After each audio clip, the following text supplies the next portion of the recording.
Just some information before we start.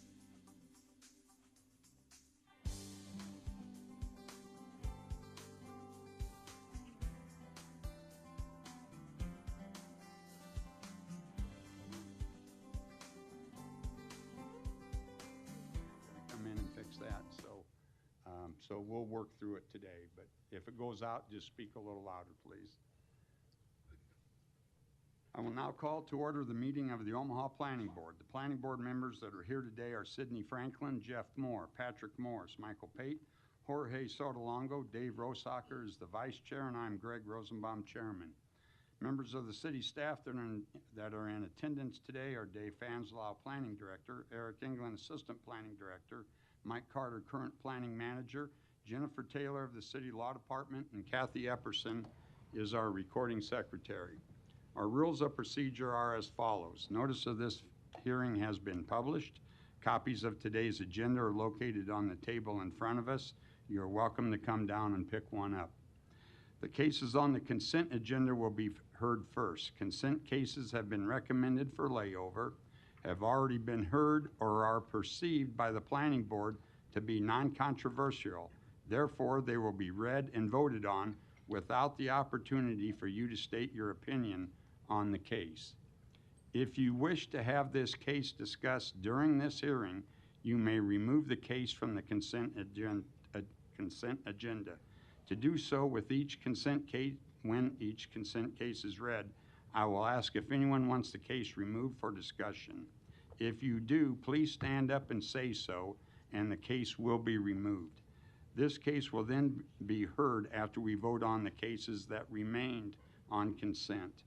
When the case is heard, you'll have the opportunity to come to the podium, clearly state your name and address, and give your testimony at that time. When hearing cases on the regular agenda, the board will first hear from the applicant. After the applicant states their case, we will hear from the proponents, and then we will hear from the opponents. After both sides are heard, the public hearing will be closed, and no additional testimony will be permitted unless a board member requests additional information. When at the podium, please clearly state your name, address, and whom you are representing for the record. Your testimony is very important to us. In the interest of time and courtesy to others, please be short and to the point.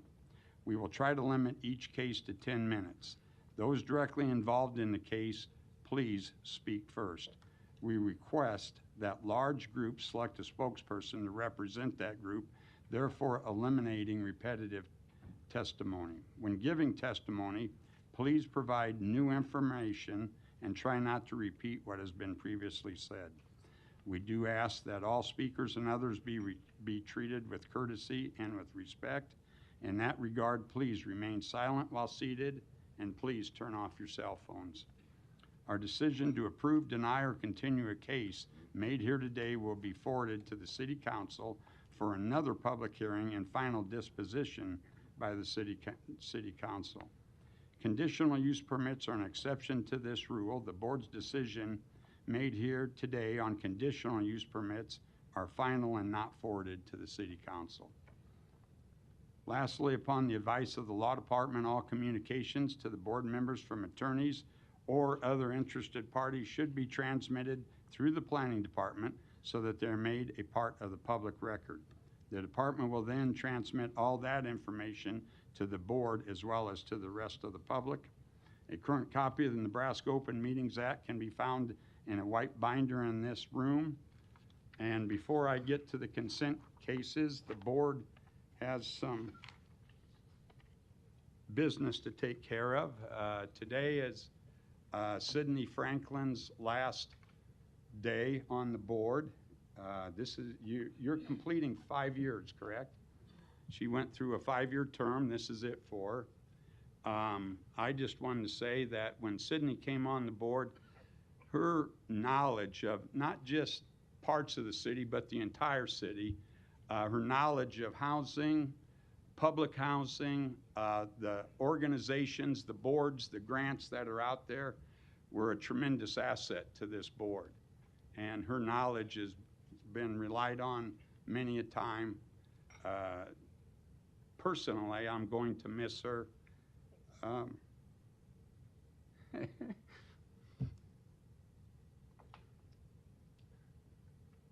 Never seen Sydney without a smile. And just going to miss her. I'll stop with that. Get over here. Thank you. I'll open it up for any other board members that want to say anything, but Well, it's kind of hard to beat that, Greg. Right. Jeez, man. Totally agree with what Chairman Rosenbaum said. Cindy, we're going to miss you. Your insight and your knowledge is just unbelievable. You've been such an asset to this board and to this community as well. And I know you're going to continue to do good work for the city. Thank you. As you move forward in your career, and I wish you nothing but the best. And, you know, we fight over, there's partitions here in these desks, and we fight over who's going to get to sit in the partitions, so partitions, so we both do, but we're certainly going to miss you, and I wish you all the best. Yes. anyone else? I'll just add my same comments. It's been a joy serving with you on here, and wish you the best. Know that, as you said, you won't be disappearing, so to speak, but we'll be looking forward to working further in the future. Yeah. Thank you.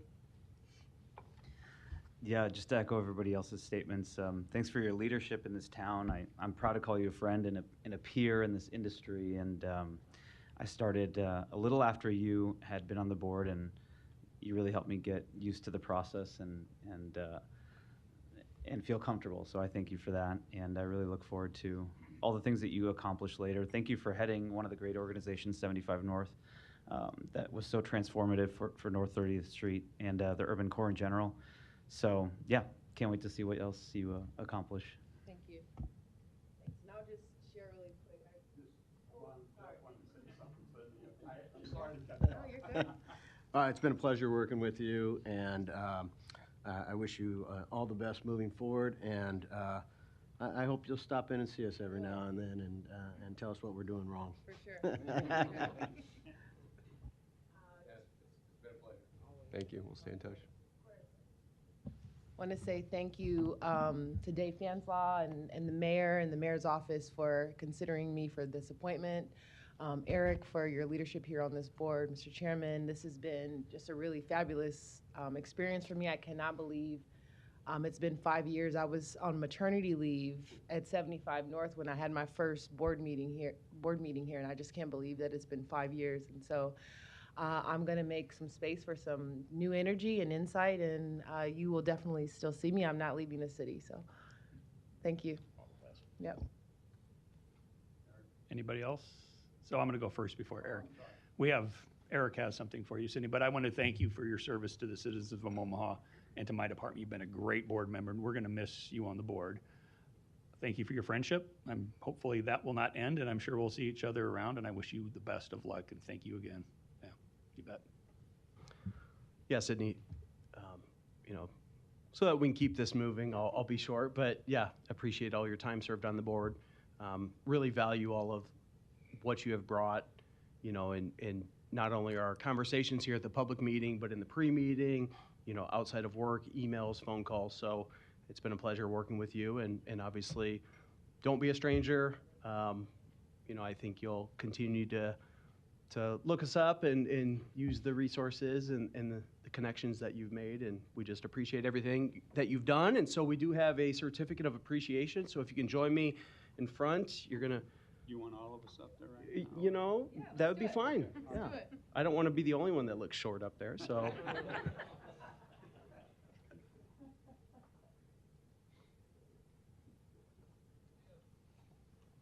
got the camera?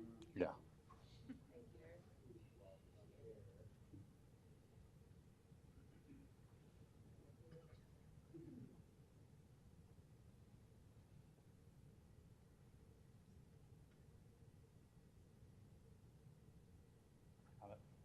Thanks.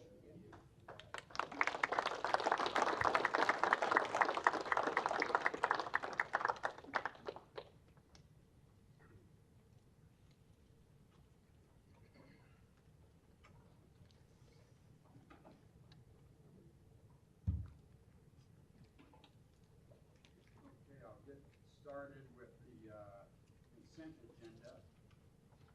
guys on the consent think I'm gonna get emotional over yet. Not gonna happen, so. All right.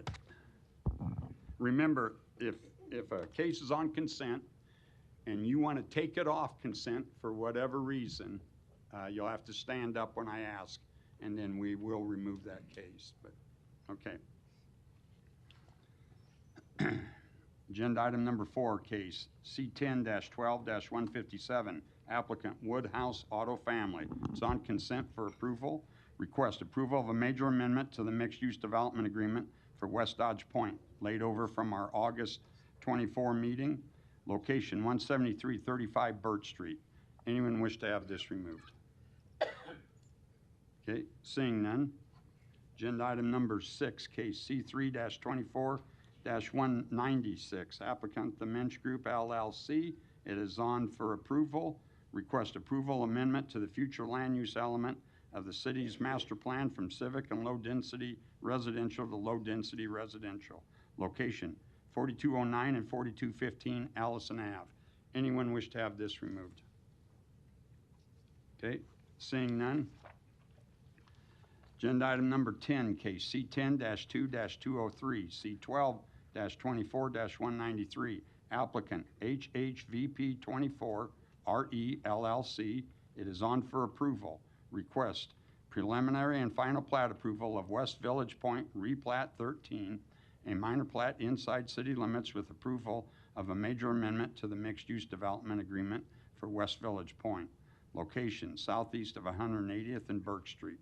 Anyone wish to have this removed? Okay, seeing none. Whoop. Okay. Number 10. Got it. All right, agenda item number 11, case C12-24-203, applicant Wheelhouse Development. It's on for approval. Request preliminary and final plat approval of Mapleview Replat 5, a minor plat inside city limits. Property is located within an MCC Major Commercial Corridor Overlay District. Location southwest of 90th Street and West Maple Road. Anyone wish to have this removed? Okay, seeing none. Agenda item number 13, case C10-24-194. Applicant Elkhorn Public Schools. It is on for approval. Request rezoning from DR and R5 to R4. Location northeast of Glen Street and Elkhorn Drive. Anyone wish to have this removed? Okay, seeing none. Agenda item number 14, case C10-24-195. Applicant Jacob Walden. It is on for approval. Request rezoning from R7 to GO. Location 7410 Mercy Road. Anyone wish to have this removed? Okay, seeing none. Agenda item number 15, case C10-24-198. Applicant Omaha Public Schools. On for approval. Request rezoning from DR to R3. Location 5050 South 51st Street. Anyone wish to have this removed? Okay, seeing none. Agenda item number 16, case C10-24-215. Applicant Brian and Lee Mueller. It is on for approval. Request rezoning from DS to CBD. Property is located within an ACI Area of Civic Importance Overlay District. Location 2226 Howard Street. Anyone wish to have this removed? Okay, seeing none.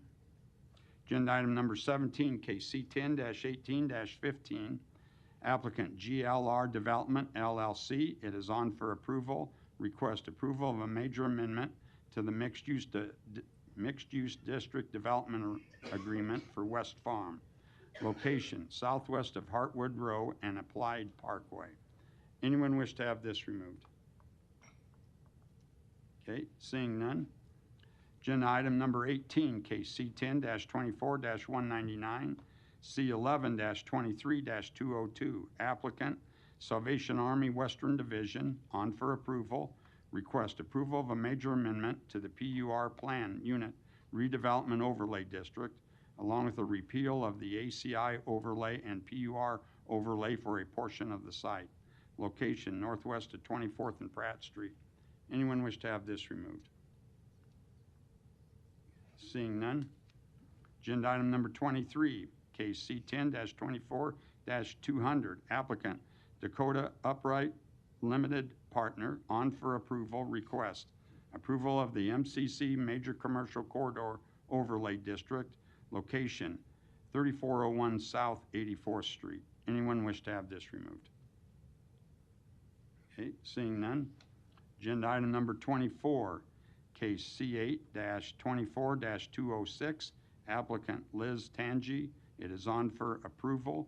Request approval of a special use permit to allow indoor sports and recreation in the GI district. Location 13425 F Street. Anyone wish to have this removed? Okay, seeing none. Agenda item number 25, case C8-24-216, applicant Natalia Drozdova. It is on for approval. Request approval of special use permit to allow a daycare general in the R4 district. Location 7325 North 166th Avenue. Anyone wish to have this removed? Okay, seeing none. Agenda item number 27, case C14-24-219, applicant Douglas County, on for approval. Request approval of the vacation of 8 portions of right-of-way being parts of 190th Street and parts of Jones Street, located in Grove Ridge, a subdivision located in part of the northwest quarter of the southwest quarter, section 20, township 15 north, range 11, east of the 6 p.m. Douglas County, Nebraska. Anyone wish to have this removed? Okay, seeing none. Agenda item number 28, case C14-24-220, applicant Planning Board, on for approval. Request approval of the vacation of the 149-foot remaining portion of a north-south alley right-of-way abutting lots 1, 2, 3, 26, 27, and 28, all in Block 2, Hawthorne Addition, Douglas County, Nebraska. Anyone wish to have this removed? Okay, seeing none. Agenda item number 1, case C12-23-170, applicant Keith Edquist. It is on for layover. Request final plat approval of Stargrass Acres lots 1 through 7, outlots 1 through 3, a subdivision outside city limits with a waiver to section 5399 sidewalks, 5382G pavement width, 5393 street surfacing to waive installation of curb and gutter, and 53910 streetscape standards to waive installation of street lights. Location 6820 Northern Hills Drive. Anyone wish to have this removed? Okay, seeing none. Agenda item number 12.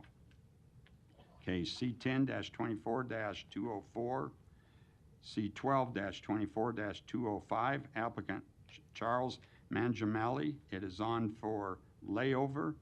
Request preliminary plat approval of West Bay Woods Estates, a subdivision inside city limits with rezoning from DR to R4. Location 18222 F Street. Anyone wish to have this removed? Question, Drew? Yes, sir. Removed, but I just have some questions. Is this going to be a final approval? I just have a couple questions. So It is on for layover. what does that mean? It'll come back at a later date. Are we gonna have It to may talk be about next month or it may be months down the road, but it will come back up. No vote will be taken on it today other than to either leave it on or take it off the consent agenda. Will questions be able to be asked about during, Not today. not today? If you remove it, You'd have to remove if it. you remove it from consent, then it'll be discussed and you can ask questions at the microphone. So right now, it's just, It's on for layover and it'll come back at a later date. so if I can't, so just read it now and wait till the layover or something, if I haven't get my questions answered, or? You can take it off, You take can- it off of consent and ask your questions today if you want. I'd like to do that. Yeah. Okay. Number 12 will be taken off of consent.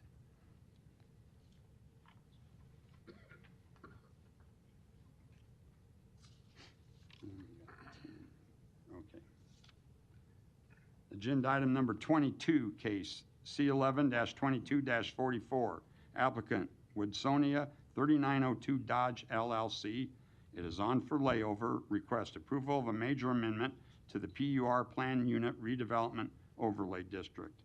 Location 120 North 39th Street. Anyone wish to have this removed? Okay, seeing none. Agenda item number 26, case C7-24-197. Applicant Pascal Bautista. It is on for layover. Request approval of a conditional use permit to allow religious assembly in the R6 district. Location 2902 South 20th Street. Anyone wish to have this removed? Okay, seeing none. Is that it? Yep, that's it for the consent cases. Do we have a motion for the cases left on consent for approval? A motion to approve case numbers 4, 6, 11, 13, 14, 15, 16, 17, 18, 23, 24, 25, 27, and 28. We have a motion and a second. Kathy, please record the vote. Rosacker? Yes. Franklin? Yes. Moore? Yes. Morris? Yes. Pate? Yes. Sotolongo? Yes. Mr. Chair? Yes. Approved 7-0. Do we have a motion for the consent cases left on for layover? Move to layover cases. We have a motion and a second. Kathy, please record the vote. Franklin? Yes. Moore? Yes. Morris? Yes. Pate? Yes. Sotolongo? Yes. Rosacker? Yes. Mr. Chair? Yes. Approved 7-0. Okay, other than case 10 and 12, the rest of those cases that were left on consent, no further action will be taken today on those cases. We thank you for coming down. If you want to stay and watch the proceedings, you are welcome to do so, or you are free to leave. We'll take up agenda item number 10. Agenda item number 10, case C10-2-203, C12-24-193, applicant HHVP 24 RE LLC. Request preliminary and final plat approval of West Village Point Replat 13, a minor plat inside city limits with approval of a major amendment to the mixed-use development agreement for West Village Point. Location southeast of 180th and Burke Street. May we hear from the applicant, please? Ted Zetzman, Nodal Companies, 2285 South 67th Street, on behalf of the applicant. So this project at 108, see if I can get this centered.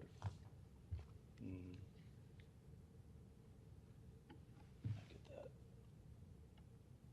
bigger. That'll capture most of it. This parcel, this 12-acre parcel in West Village Point, is one of the last undeveloped parcels in that development. The plan, I call it, includes both a current and future phase. The current phase includes a 10,000 square foot retail building, car dealership, a shine shop, car wash, as well as a future phase potentially of a parking structure and some minor residential. We did have a neighborhood meeting last week. I would say that there were no major concerns or objections. Most of the discussion was actually revolving around traffic on Burke Street as it exists currently, and maybe desires to have a traffic signal out there. I would note that the neighborhood doesn't have a direct vehicular connection to our project, but we would be, if the warrants are met and the city wanted to have a traffic signal there, we would certainly be supportive of that. Other than that, we've reviewed all of the recommendation report, and we can comply with all those, and would agree to go ahead and work with the urban design staff on, there's a couple signage things that they wanted us to work on between now and city council, and we'd be happy to do that as well. So we're available for any questions that you might have, and appreciate your consideration. Okay, thank you, Ted. Any other proponents? Okay, seeing none, are there any opponents? Come on down, give your name and address, and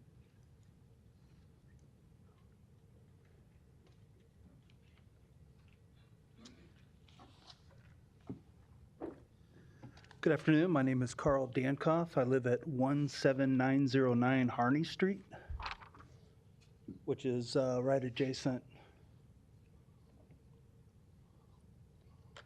So I was one of the neighbors at the meeting, and maybe I was misunderstood, but I was one of those who objected to the fact of having a car dealership at this location, and I want to show you why. First of all, my background is in dealer operations. In my previous career, I worked all around the country in operations, financing, mergers and acquisitions for Ford Motor Credit, Ford Motor Company, and actually for Kia Credit at one time, Jaguar, blah, blah, blah, a lot of other places. So operations for dealerships is in my wheelhouse. So I feel very confident talking about it. But this is North Dodge, and these are all the dealerships that are over there. There's 13 of them. And to me, it makes no sense to put a dealership on the south side of Dodge when all the dealerships are on the north side.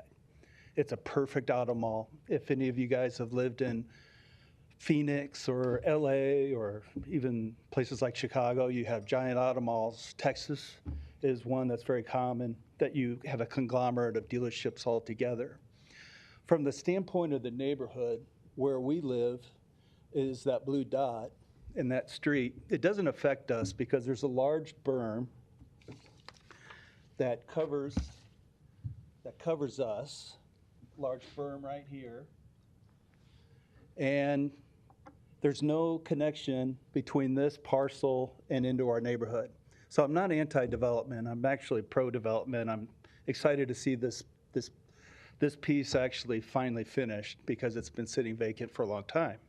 So I'm pro-development. I just don't think it makes any sense to have a car dealership over there on the south side. And the reason is, if most of the time when we're purchasing cars, we only think about our experience going in and out. But as an operation, you have transports that come in and out at all times. You have auction vehicles, you have auction transports, you have parts, lots of parts, you have service vehicles, you have salesmen every day who take vehicles out to fill them with gas and bring them back in. So there's a lot of traffic around a dealership that's just not just, occasional buying a car and getting out. If it was a smaller dealership, maybe more of a boutique style, like we have a Bentley store in Village Point, that would make more sense to me than a high volume Kia dealership. Part of what our neighborhood is experiencing right now is this is 180th Street, and it is currently 4 lanes that go into 2 lanes. So if anybody's driven 180th about any time of day, you know that it's impossible to turn left off of Harney Street. So a lot of cars will come up through our neighborhood to avoid 180th and Pacific. My feeling is that this development, having a car dealership of all things, is only going to exasperate it, make it worse. What I'd like to see, so right now, this is the Walgreens, and if you want to turn left out of Walgreens, it's impossible. You have to come up here to Core Bank to turn left. And anybody who's tried to turn left over by Pitch Pizza knows that it's very hard to turn left. So how are you going to get any of this parcel to turn left to go back onto Dodge out on the expressway is where they want to go, is about impossible.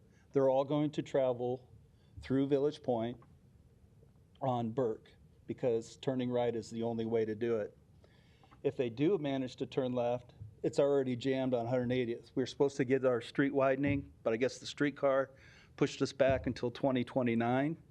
And so we're sitting 3 years now where traffic will back up all the way past Dodge to try to turn into Village Point as it is. So if you've ever tried to turn into Village Point off of Dodge, you know what I'm talking about. So again, that's the pinch point right there.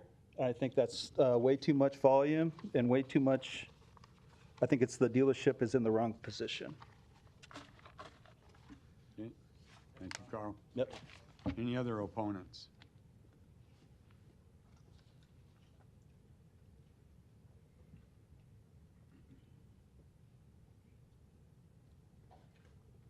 Hi, thank you.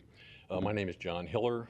I live at 335 South 178th Avenue, which is in that circle that overlooks the property, second house in from the circle.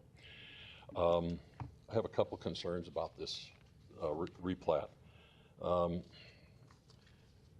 My first concern is when I was going through the requirements for a major amendment to a replat, it talks about that as part of that, and maybe I'm not familiar with this process, so maybe this is too early in the process, but that a major amendment requires the request to be also in compliant with 55-565, which states that it should any drawing should show storm and water facilities, landscaping, green corners, as well as grading plans. Now, my concern for that is because, and I don't know, I've got a picture here to try and, a couple pictures to try and describe it, but when you look at the property in question that we received, along the south property line here, it doesn't really give a good description of it, but that is a hill there that's from the backyards of the houses along that border of the property, and that hill drops approximately 25 to 30 feet to get to the bottom of that, to where the car lot would be. I'm concerned about water runoff. I'm concerned about maintenance of that property behind there. As you can see, the proposal that we received shows a multifamily facility at that location, which basically doesn't allow anybody to see from the Burke Street side, but from our side you'll be able to see any maintenance that needs to be done there.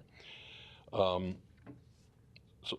that's one of my concerns. I also have a concern about a car lot at that location. I concur with the previous speaker. I'm not opposed to development either. My whole life was spent in construction, so that was my lifeblood was growth and changes to the city. However, a car lot in that, I think, is a misuse of that property.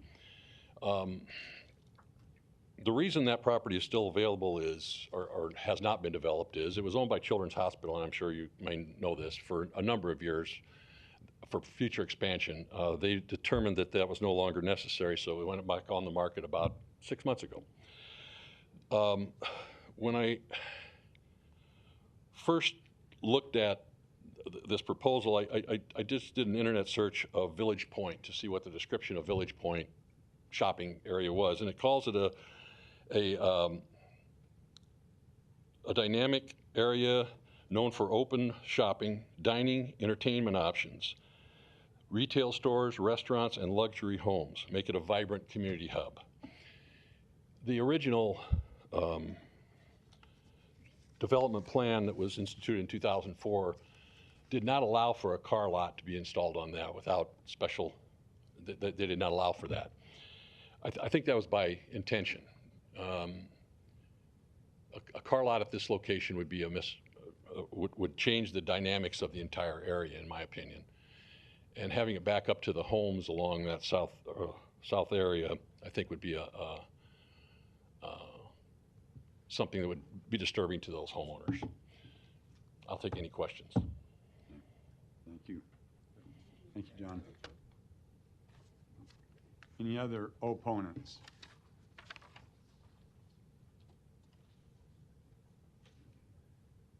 That gentleman coming up. All right. Seeing none, I'm going to close the public hearing.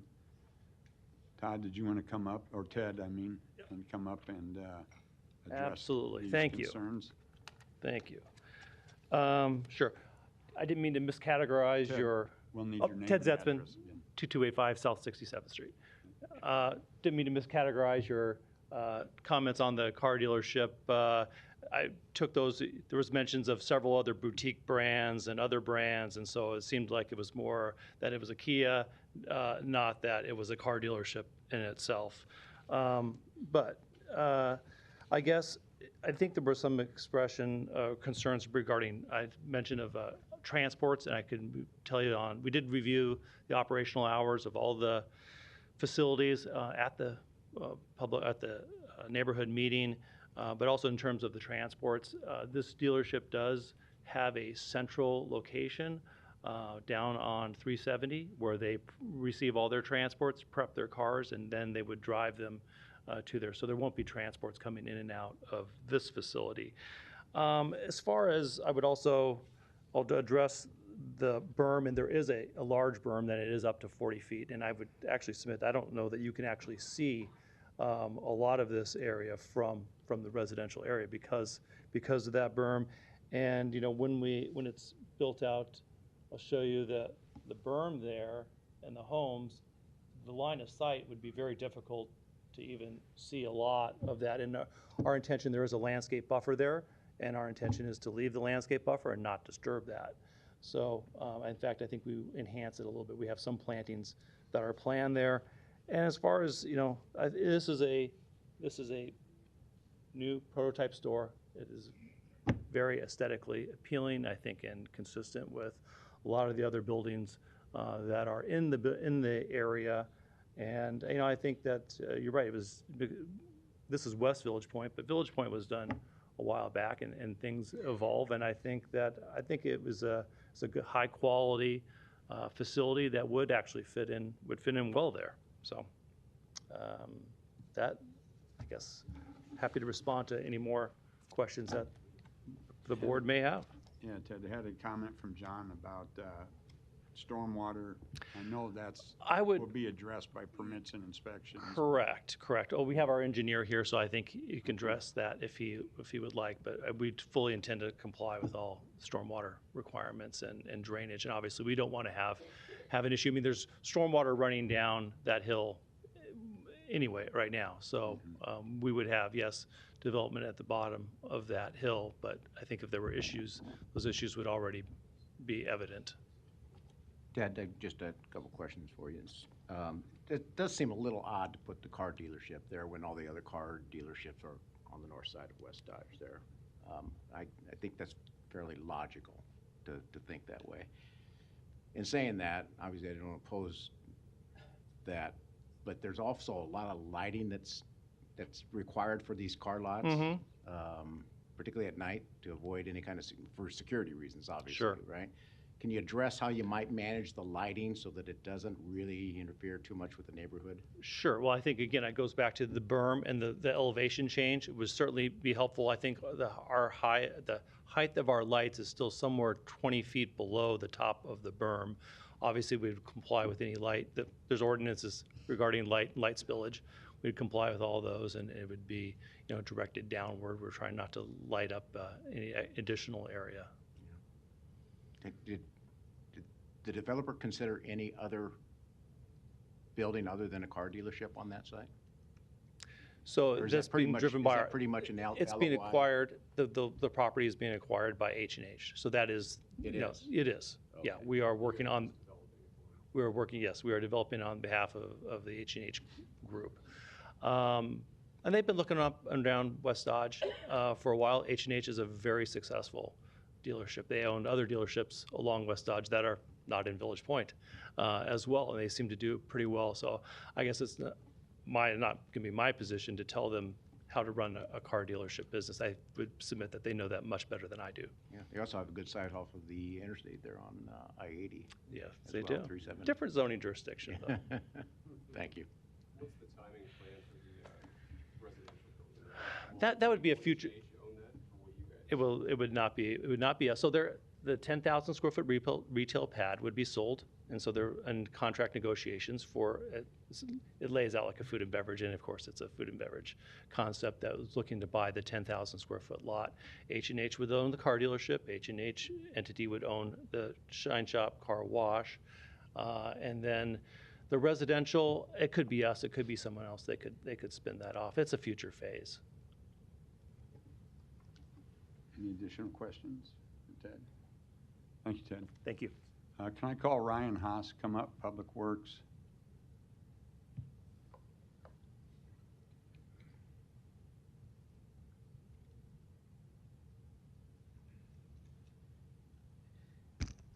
Ryan Haas with the Public Works Department. Ryan, Carl got up and he was concerned about traffic and traffic lights at about 180th and Harney. And can you speak to his concerns about all the, and maybe the traffic light needed at Burke Street and what is it, Village Point Parkway or Plaza? Plaza, yeah. So as far as the potential for traffic signals there at that intersection, that's something that it didn't appear to be recommended in the original traffic study for Village Point and West Village Point. There's signals further to the east at a couple intersections along Burke. That's not to say that it couldn't be analyzed in discussions with the applicant. We walked through the process of once it's built, if conditions have deteriorated and they feel that they would like the city to perform a study, that's something that we can go out and do a study to evaluate the need for traffic signals. And if they are warranted, then we could discuss with the adjacent associations or property owners at that time some kind of an agreement to cover the cost for construction of signals and the maintenance. Both of the side streets are private streets, not public streets and right-of-way, so it would be a private expense by either the developer or a collection of private parties adjacent. What about the 180th and Harney? Where Carl was saying it's difficult.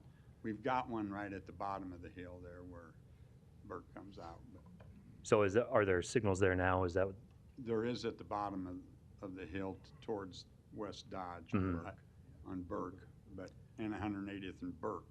Yeah. I think Carl was asking about 180th and Harney, if there's ever any thought to a traffic signal there.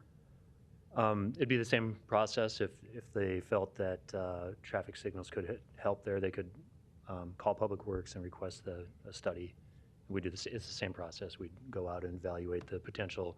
There's a set of standards, federal standards, that we measure the traffic conditions and then compare those to the standards to see if signals are warranted and appropriate at any given intersection. So that's something that we could do there as well on a request basis.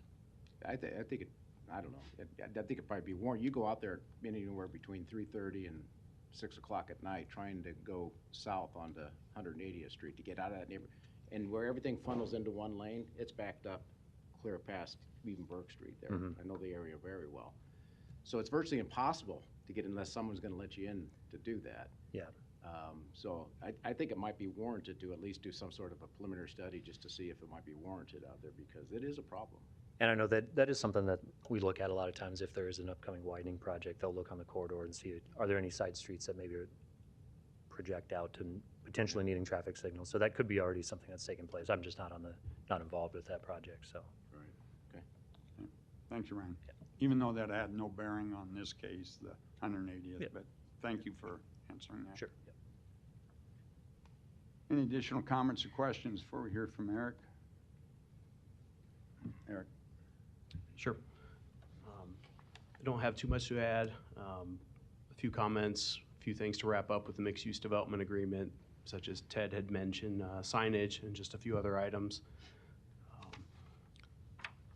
The gentleman, Mr. Hiller, had mentioned, he didn't see it in exhibit as part of the requirements of 55-565, and we don't send all the documents out with notifications. Sometimes these cases have 80, 90, 100 pages of materials. I don't know how many this one had specifically, but we do receive a lot more materials than what's sent out.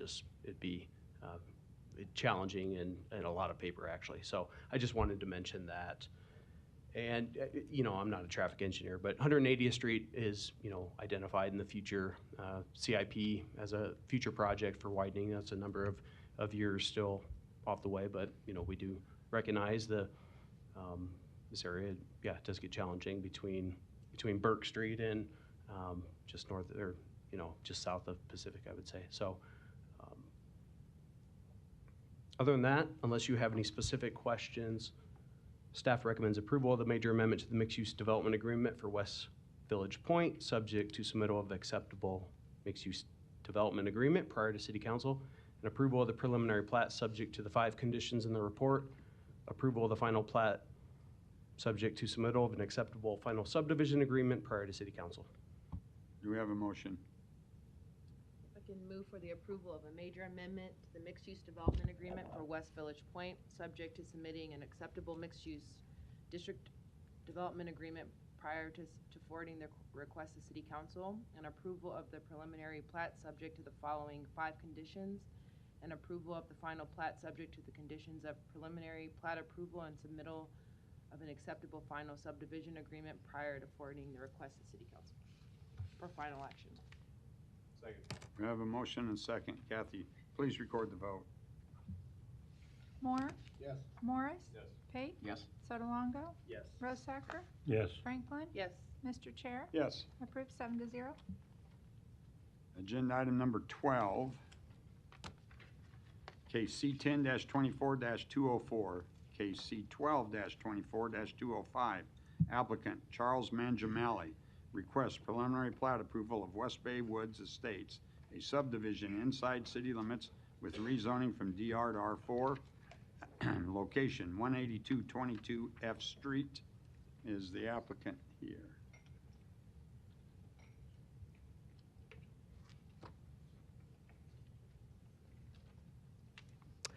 Hello, my name is Joe Foley, 14503 Grover Street here in Omaha. We're the engineers on the project, and do want to point out the applicant is here also if you have any questions for the applicant. This is basically an existing 10-acre parcel that the applicant actually lives on, lived on for a long time. We're proposing to develop it into about 10 8/10 of an acre size lots with a private road access from the north from the existing subdivision. We're fully supportive of the layover. We're addressing the comments that we got from the city.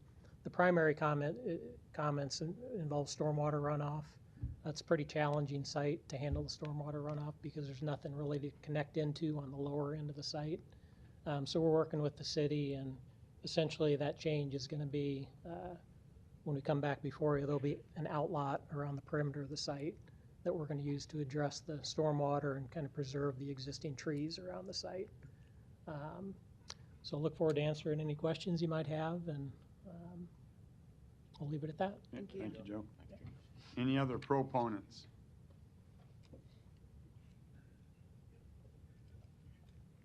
Lucas Thode, 3727 North 108th Street, kind of speaking extemporaneously here with, obviously it's not a bad thing that things are starting to that you're starting to see infill, even if it is out west, but how much has the applicant considered on-site infiltration of that stormwater problem as opposed to trying to just shovel it off to wherever else?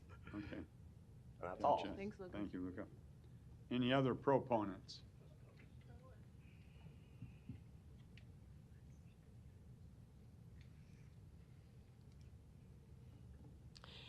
Good afternoon. I'm Jim Goschak, 3515 South 184th Avenue. I'm a board member and current vice president for the West Bay Woods Homeowners Association. I would state our position for the disposition of this property as that we support zoning for R4. However, we have concerns. Okay, most of the subdivisions in our area are R4, and we recognize that. Part of the concern is that West Bay Woods homeowners border this piece of property on all 3 sides of the east, west, and south, or north, I'm sorry, okay? The south border is on F Street. So there is an impact to some 24 homeowners who do border this parcel. Joe, just a second. Did you say you're a proponent or an opponent? We are a proponent for the zoning of R4. Okay. Okay, but we have some concerns with regard to how it progresses. I got you. I didn't hear it all. Okay, So- thank you. So, traffic is one concern, and I could not quite catch all the detail on the diagram, but where the traffic was being routed all through the neighborhood or out onto F Street. I'm sorry? Into the neighborhood. So there is some concern there. We already have higher traffic in our neighborhood due to the saturation from West Bay Elementary. We have heavy traffic on 180th and 192nd Street, and much of that traffic uses West Bay Woods as a shortcut and a conduit between those two busy streets. So we have seen an increase in traffic, which has presented some safety concerns for pedestrians, family, bicyclists, wildlife, et cetera. Okay, so the handling of entering and exiting of that traffic is a concern. Okay, we prefer to see it on F Street as opposed to dumping it all into the neighborhood. However,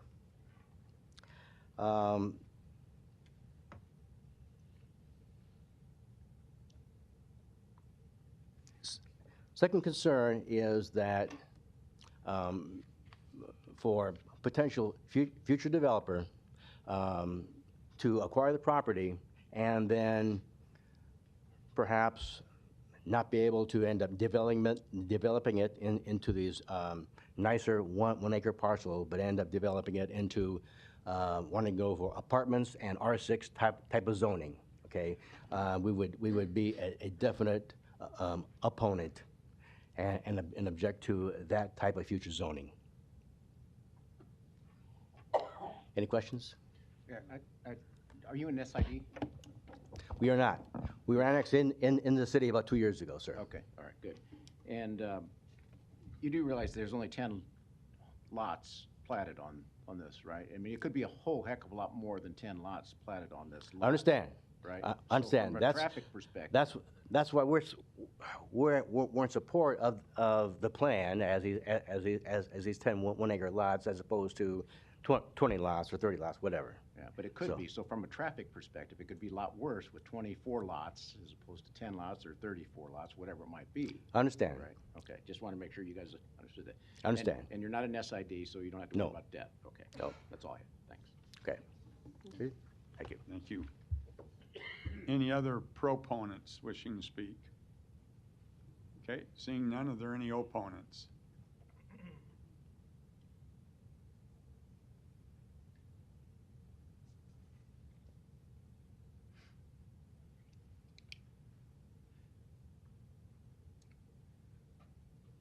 My name is Rod Van Scoy, 3933 South 183rd Avenue. And again, like I said, I didn't know how this happened. I just want some questions and possibly get things recorded on the minutes for this. Again, like Chuck said, our main concern is the possibility of future development that could lead to apartments coming into that area.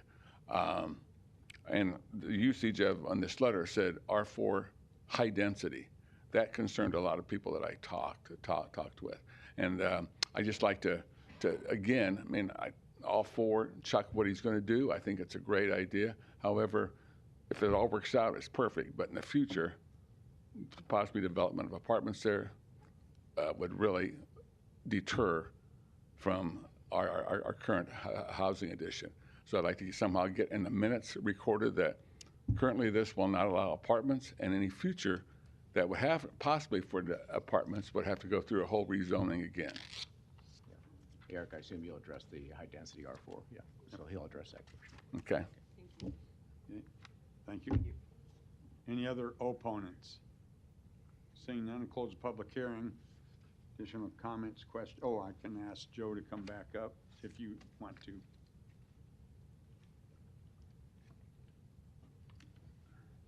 Joe Foley, 14503 Grover Street in Omaha.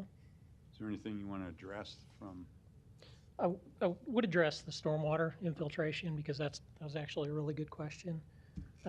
As I mentioned before, this site, basically it's the peak of a hill that slopes to the north, and there's nowhere for us to connect to an existing storm sewer on the north side. So in this development, we've been working with the city, but part of what we're going to be doing here on each one of these residential lots around the perimeter is putting in filter beds with some natural vegetation to collect some of that runoff from the lots and let it absorb into the ground instead of, flowing off site. The other thing we're doing is trying to collect the runoff from the street and taking it all the way back to the south where there is an existing storm sewer. And that'll actually go through a kind of a filter bed. And then large storm events should flow all the way to the south to connect into the storm sewer. So we're actually trying to do a lot of that on this site.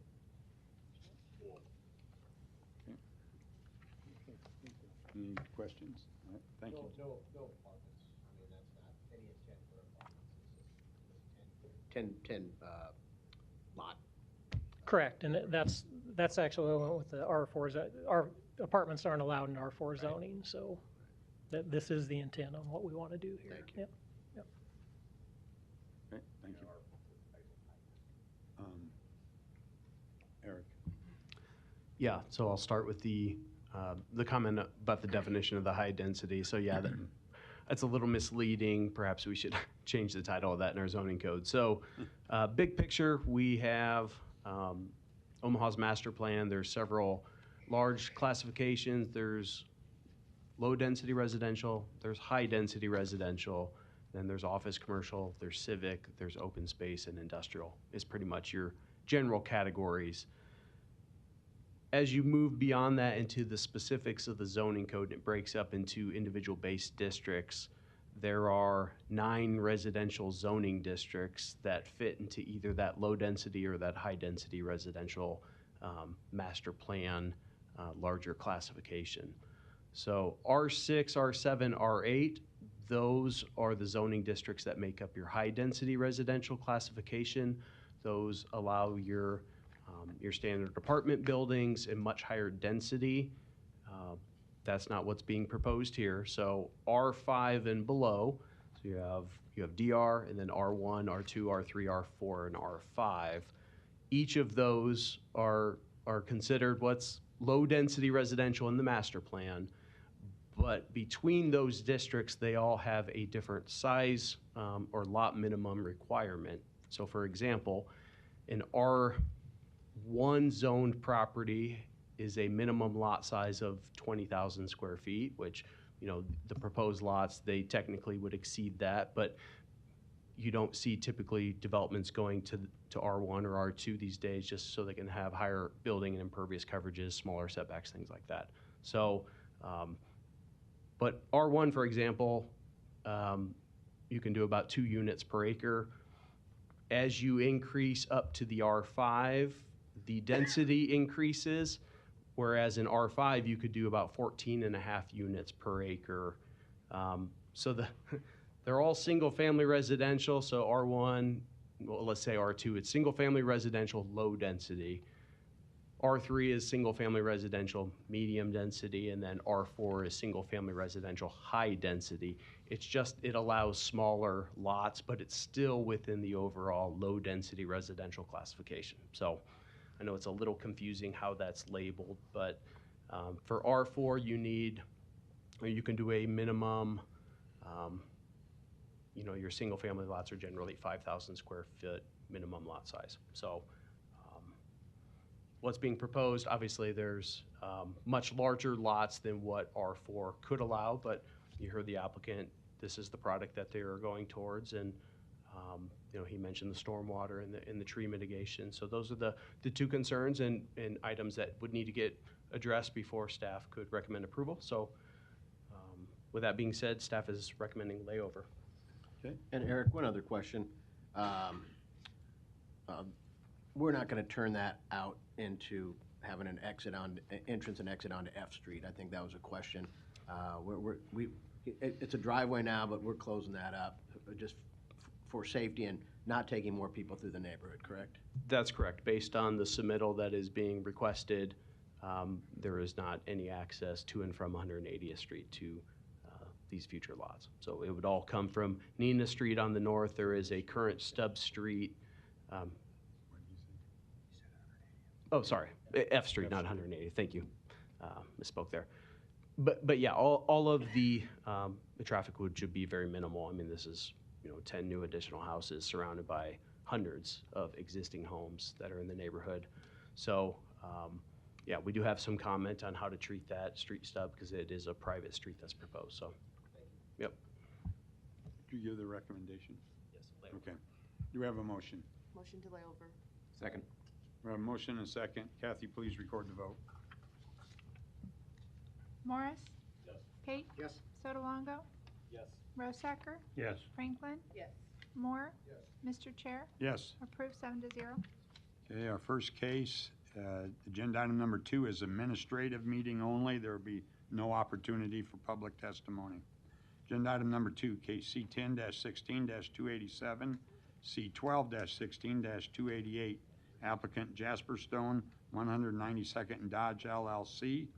Request final plat approval of Avenue 1, Lot 13, a subdivision inside city limits with rezoning from AG to MU.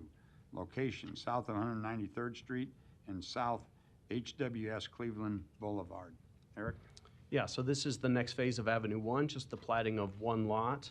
So it's proposed for about a 9,000 square foot office commercial building. There's only a minor mixed-use amendment that is also being applied for separately from this platting request. Staff recommends approval of the rezoning from AG to MU, subject to submittal of an acceptable amendment to the mixed-use development agreement prior to City Council, and approval of the final plat, subject to the 6 conditions in the report being addressed prior to City Council. Any additional comments, questions? Do we have a motion? I'll move approval of the rezoning from AG to MU, subject to submittal of an acceptable amendment to the mixed-use agreement prior to forwarding the request on to City Council, and approval of the final plat, subject to the 6 conditions outlined in the report prior to forwarding on to City Council. Second. Okay, we have a motion and a second. Kathy, please record the vote. Morris? Yes. Pate? Yes. Sotolongo? Yes. Rosacker? Yes. Franklin? Yes. Moore? Yes. Mr. Chair? Yes. Approved 7-0. We're going to take the next 2 cases together. Agenda item number 3, case C12-24-104, applicant Joe Visner. Request preliminary and final plat approval of Walverd subdivision, formerly Spring Grove RV Park, a minor plat outside city limits with approval of a waiver to section 5399 sidewalks and section 5393 street surfacing. Property is located within the floodway overlay district, laid over from our May 2024 meeting, and location southeast of 234th Street and West Center Road. Agenda item number 5, case C7-24-105, applicant Joe Visner, request approval of a conditional use permit to allow a campground in the AG district. Property is located within the floodway overlay district, laid over from our May meeting. Location southeast of 234th Street and West Center Road. Eric, did you want to add anything about the recommendations? I'll get to that later. Okay, all right, gotcha. May we hear from the applicant, please? Is that you, Bob?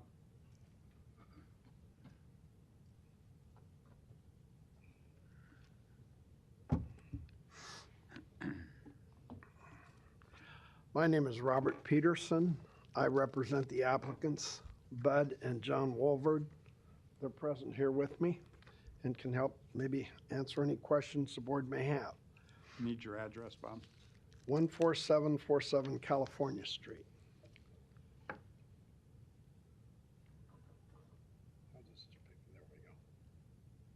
There we go. The property here that we're requesting the conditional use permit for is for a RV park. And within that would be 58 lots.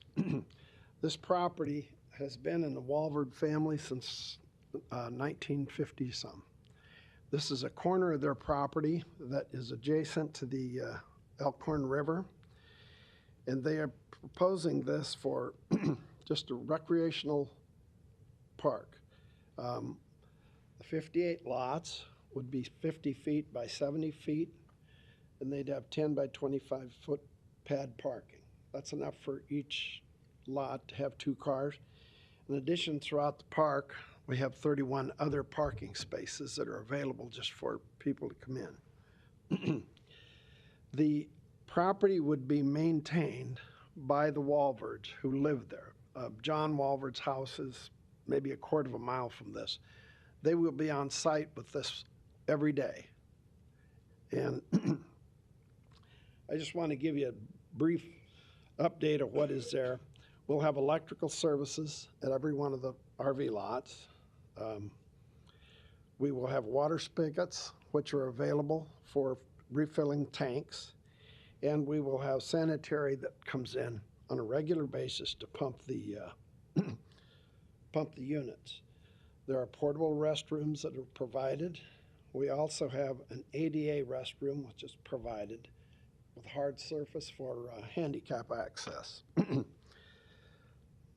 As I pointed out, the managers of the park are John and Bud. They live there. They've been maintaining this property, as I said, for 75 years, and it's near and dear to their heart, so they want to do it right. Keep in mind, this is not a situation where these RVs will be coming in and out. Each RV occupant will sign a lease for a 6-month period that runs from April 15th to October 15th. They're not coming in and out. They will go in once and they will go out once.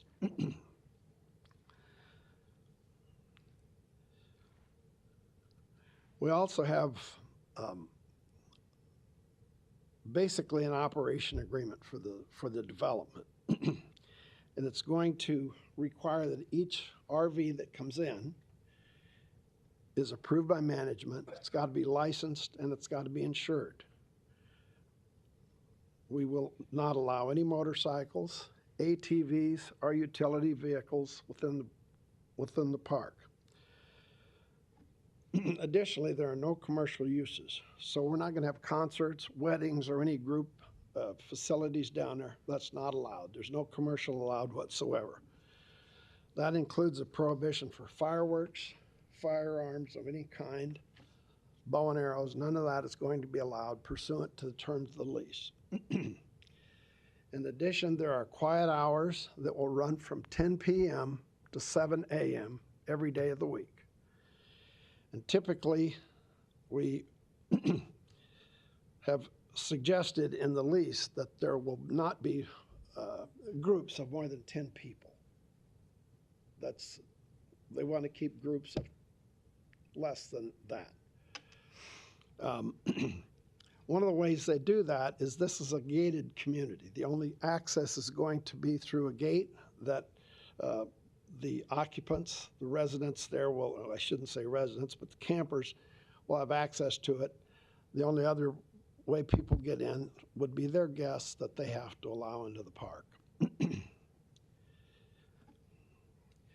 It's the intent of the owners.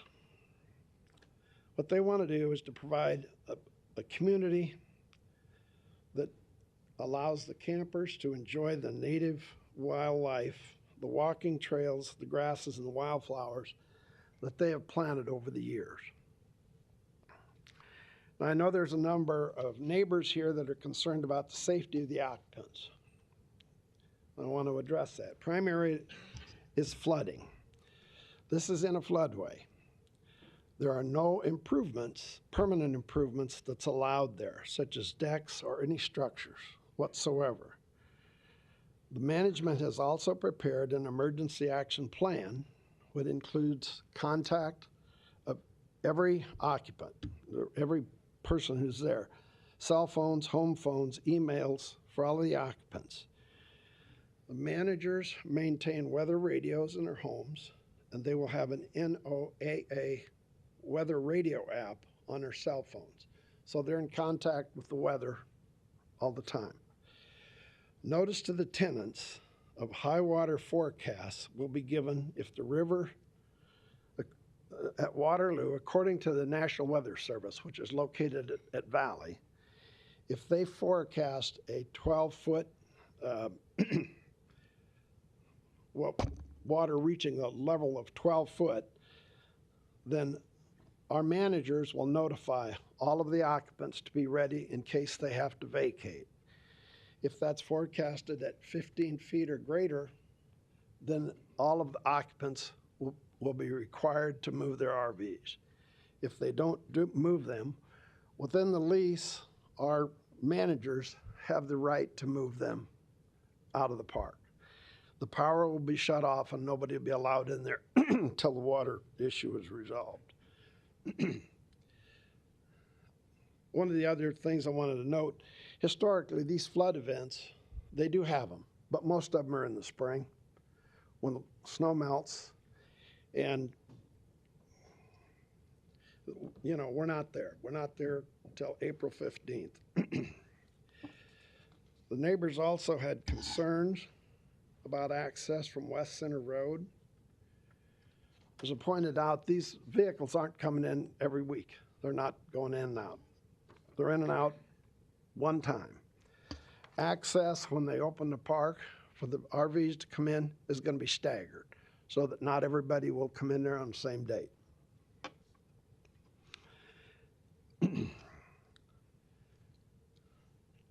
I note some of the opponents have said, well, there's a decel lane on West Center Road for the sanctuary. Why not there? Well, the decel lane going into the sanctuary is also on a steep curve around, so you don't have sight distance. Where they have access here to 234th Street, they have access for at least a half a mile each way on a flat, straight road. So it isn't like you come around a curve and go, oh my God, there's a camper there. They can see for a half a mile. They've also suggested that airboats will be a concern. Well, we do not allow airboats in the park. They're prohibited. There will not be any structures put on the Elkhorn River that will allow them to dock or promote any use of the Elkhorn by our developers.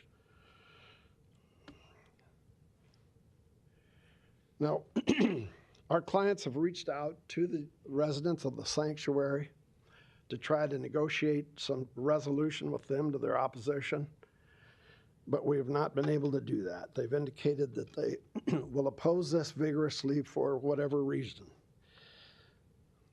It's important to note that the sanctuary is across the Elkhorn River. The nearest boundaries is 450 feet apart. I'd like to show you what the vision is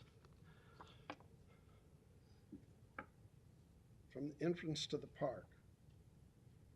This is looking straight east at the sanctuary from where this RV park is. As you can see, there's no visibility in that direction. Here's another angle looking a little farther south.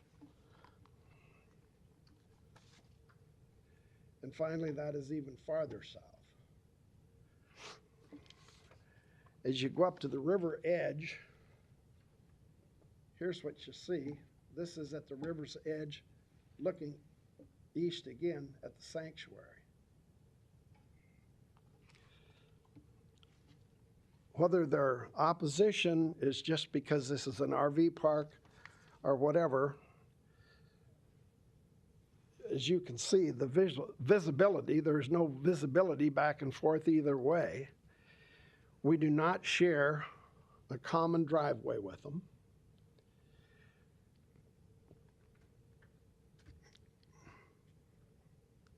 No common driveway, no boundary whatsoever.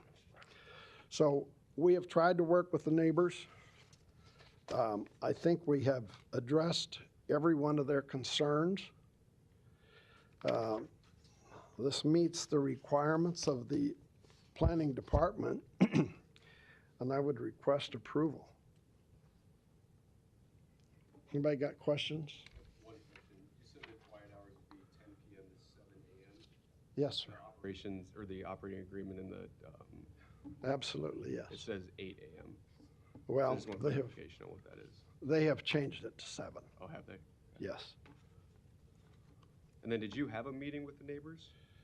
Yes, my client had a meeting. I think John had 2 meetings.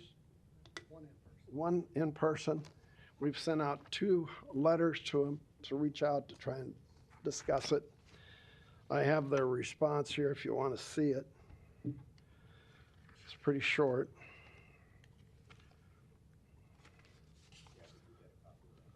You have a copy of it? Here it is.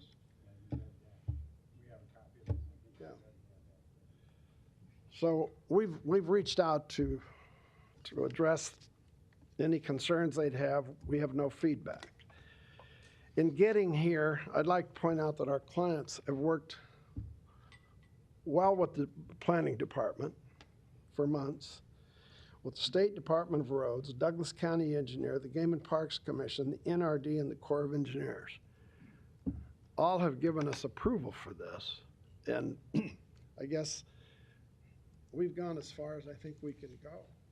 I have a question. Do you have any sense of why there's opposition to the airboats? Well, I really don't, because Use the Elkhorn, and that's one of them. the Elkhorn, I live close to the Elkhorn River too. The Elkhorn River is not favored by airboaters because, number one, it's where the tubers and the kayakers go, and it's too deep. Most of the airboats are over on the Platte.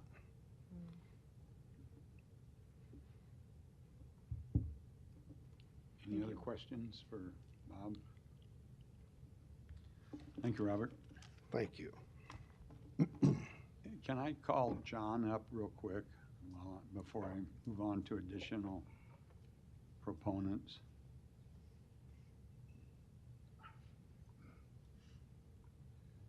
John Wolverd, 23637 Wright Street, Waterloo. Yeah, John, just a quick question. Some of your operating agreement is very constricted. I mean, it's written out, but are you going to be able to enforce all these items in there? You know, like a fire pit. You can't burn any treated lumber in a fire pit. Yeah. Are you going to be able to be there to watch that sort of thing? I believe so. Yeah, I mean, we live right there, and, you know, it's our every intent, especially getting started. Like any business, when you start that out, we're going to have to be down there with an eagle eye, make sure things are run the way we want to, make sure that we get the right people in our campground. Yeah, I don't see any problems with our plans. Definitely it will take some work, but that's what we're here for. Yeah. All right. Any other proponents wishing to speak? Seeing none, are there any opponents?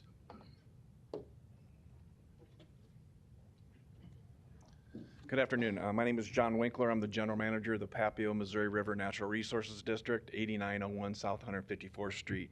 The NRD and the City of Omaha have a 50-year history of working together on public safety, especially during flood events and flood mitigation efforts.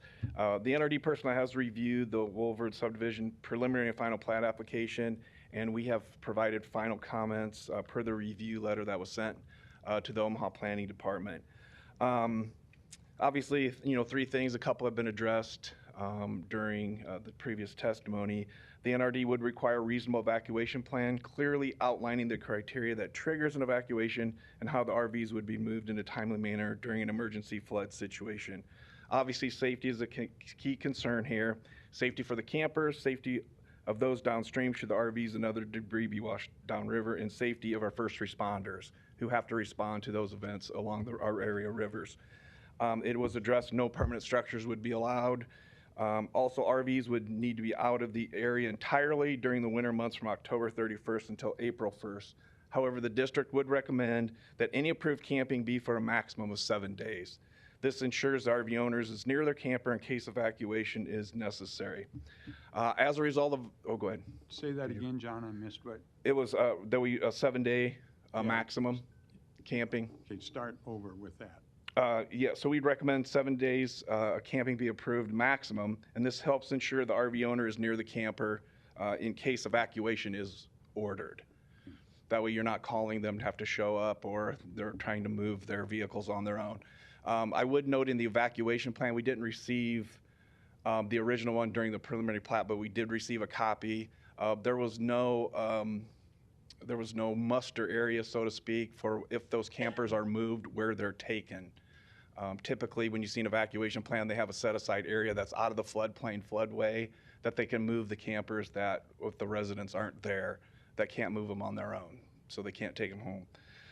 Also, with our experience with flooding for over 50 years, it has been demonstrated time and time again that RV parks can contribute to the amount of flood debris in floodwaters, increasing the risk of damage to public infrastructure, private property downstream of the park area.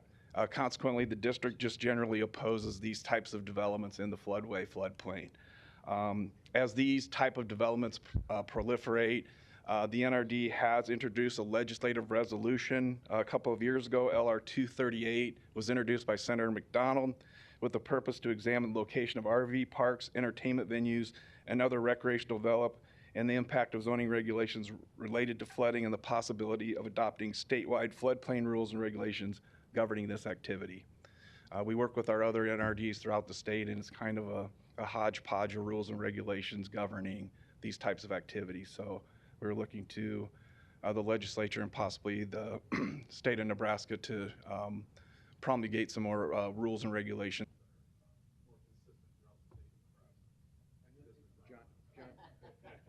John, just real quick on that.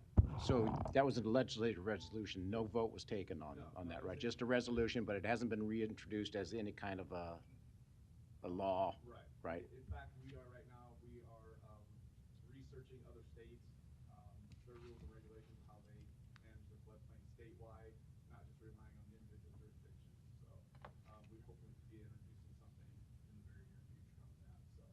So continue to work on that. So if, in that, just to follow up with that, so if you introduce that as a bill, legislative bill, and it gets passed, is there going to be a grandfather clause in there?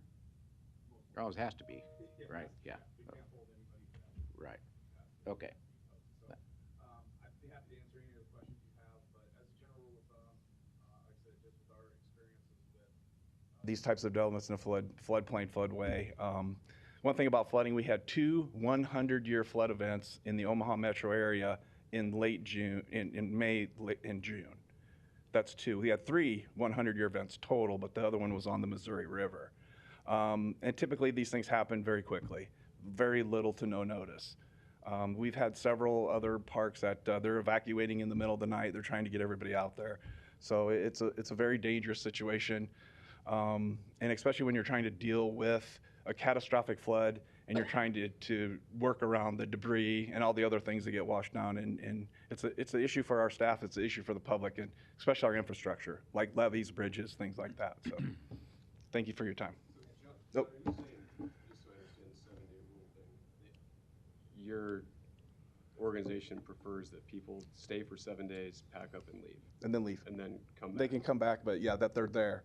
The benefit of that is? They're there to move their, Take off and go somewhere. You know, so when they get notice, you know, and if you get notice, right? I mean, we've had rain events where we've had catastrophic flooding in a matter of a few hours. Now, if you're lucky enough to get notice, and you're lucky enough that the gauges are slowly rising, you know, then when that order is evacuated, typically in long term, those folks could be anywhere. And, you know, if you have to rely on the facility owner to move those, you know, that could take time, and you don't have time. And so that would be the big concern. All of our facilities, when we do allow RV parking or RV camping, it's for a set time. And that person has to remain with that vehicle during that whole camping experience. I know they could leave for an hour or so, but they're there. John, I have a question. We just approved a month or 2 ago, in July, the one up there by Waterloo. I don't recall any testimony from the NRD regarding any of that. Unfortunately, I was gone. I'm sorry? Unfortunately, I was not available to testify that day. But that's our general rules. In fact, we testified a few years ago in a facility in Valley. We went to the Valley Planning Commission, Valley City Council, and opposed that. So that's kind of my direction given by our board of directors. Thank you. But John, just you want RVs brought in, stay there for 7 days, then the RV goes out. That would be our recommendation. And then when they want to go back, they bring their RV back in. If approved, yes. That would be our recommendation. Obviously, we don't have zoning authority, but we provide the city with, we review plats and we provide you with our best professional judgment. And it's just a recommendation, it's not a requirement. We can't require you to do anything. Sometimes you got to think. We just make sure that, and obviously with the City of Omaha, the relationship we have, we review all of your plats to make sure they comply with floodplain rules and regulations, so. And I apologize if I missed this. Is there an RV park where that is being imposed? The 7 days, our facilities, the NRD facilities, public facility. I think Game and Parks might have a similar rule, but not for sure. You'd expect a state park to apply by NRD rules. No, they won't. They're not going to listen. So, I'm sorry, just to clarify. So in that scenario, where would they go? And then when they leave, where would they go? In the 7 day? Yeah, in this scenario. Well, they would return to whoever owns them. I mean, they would return to their driveway or wherever. Maybe they go to the next location where they camp. I did find in my career the RV camping is a very small community, like most, and so they go to the very best parks. But yeah, and so the 7 days is in fact, if you're there for 7 days, and our facility is the same, you can leave and re-register on another spot. But the thing, you're there. The camp, who owns the camper, is there to move it in case of an emergency. And that is the whole thing, is public safety, and to get those things out of the floodway, out of the floodplain as quickly as possible in emergency event. And that's why we do that. I think the developer, I think the owners have a plan for that, so we'll hear from them. That's what we ask for. Okay. Thank you, appreciate it. Any other opponents?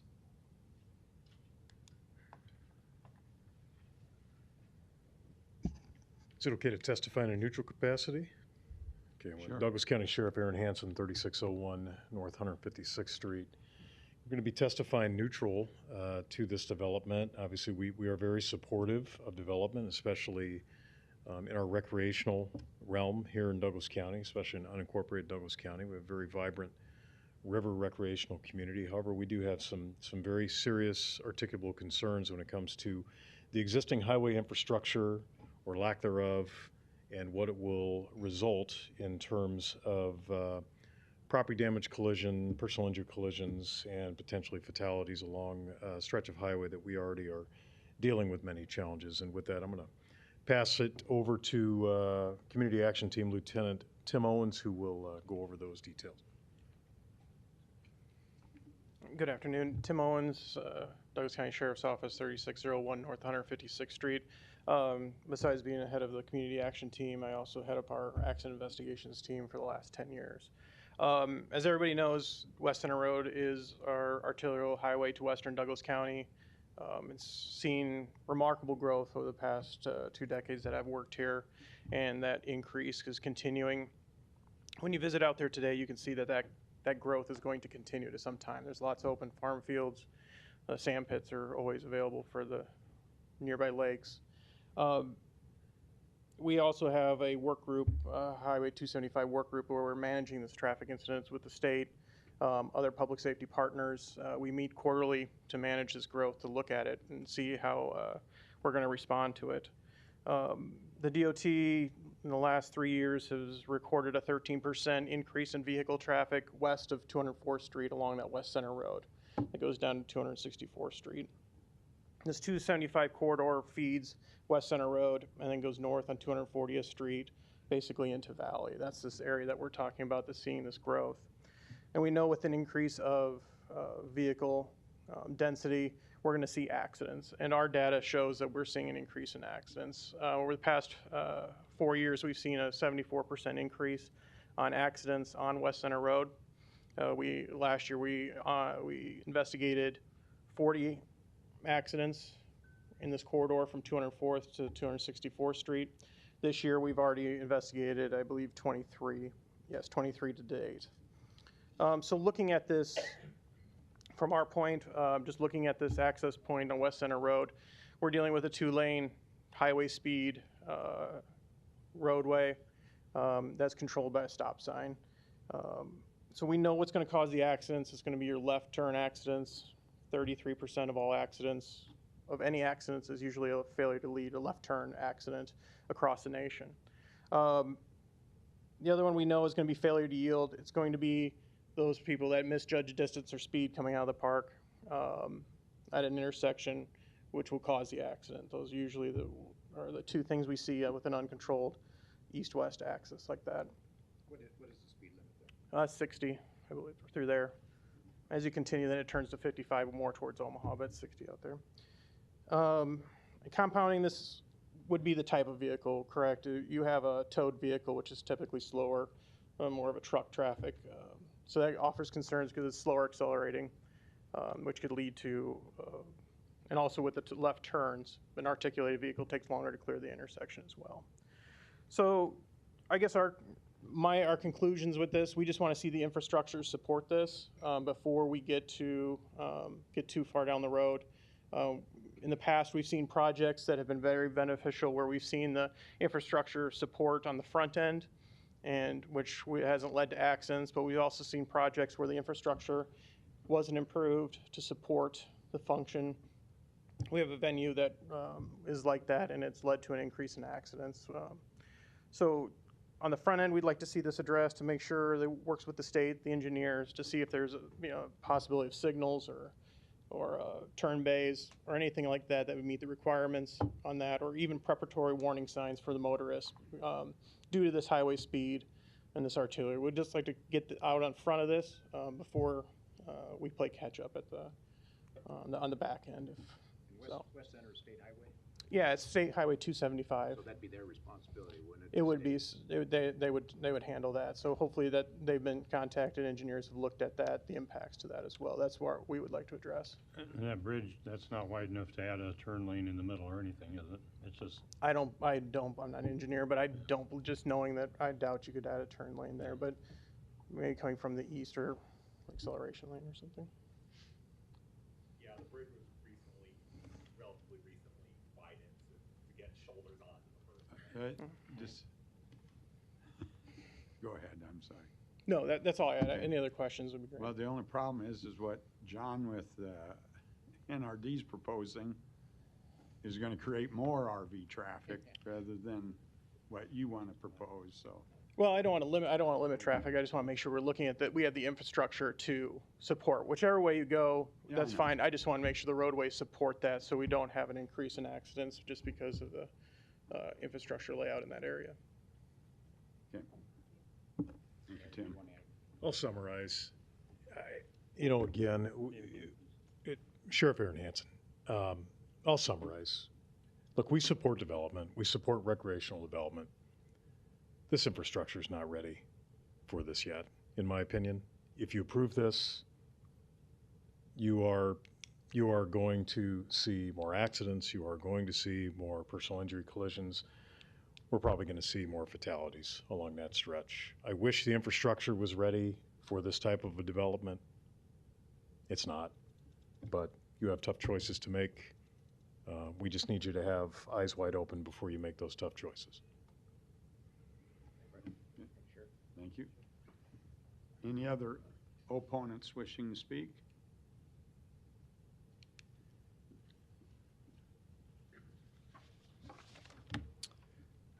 Troy Meyerson, 409 South 17th Street. I'm with Fraser Stryker Law Firm, and we represent the Sanctuary Homeowners Association. And I have for you a petition that's signed by 63 of the residents around the area, as well as some photos that show 3 or 4 of the floodings that have happened this year within the period of when this development would be open, as well as some memorials around the area of fatalities and everything. Mr. England, if I could bring those to you.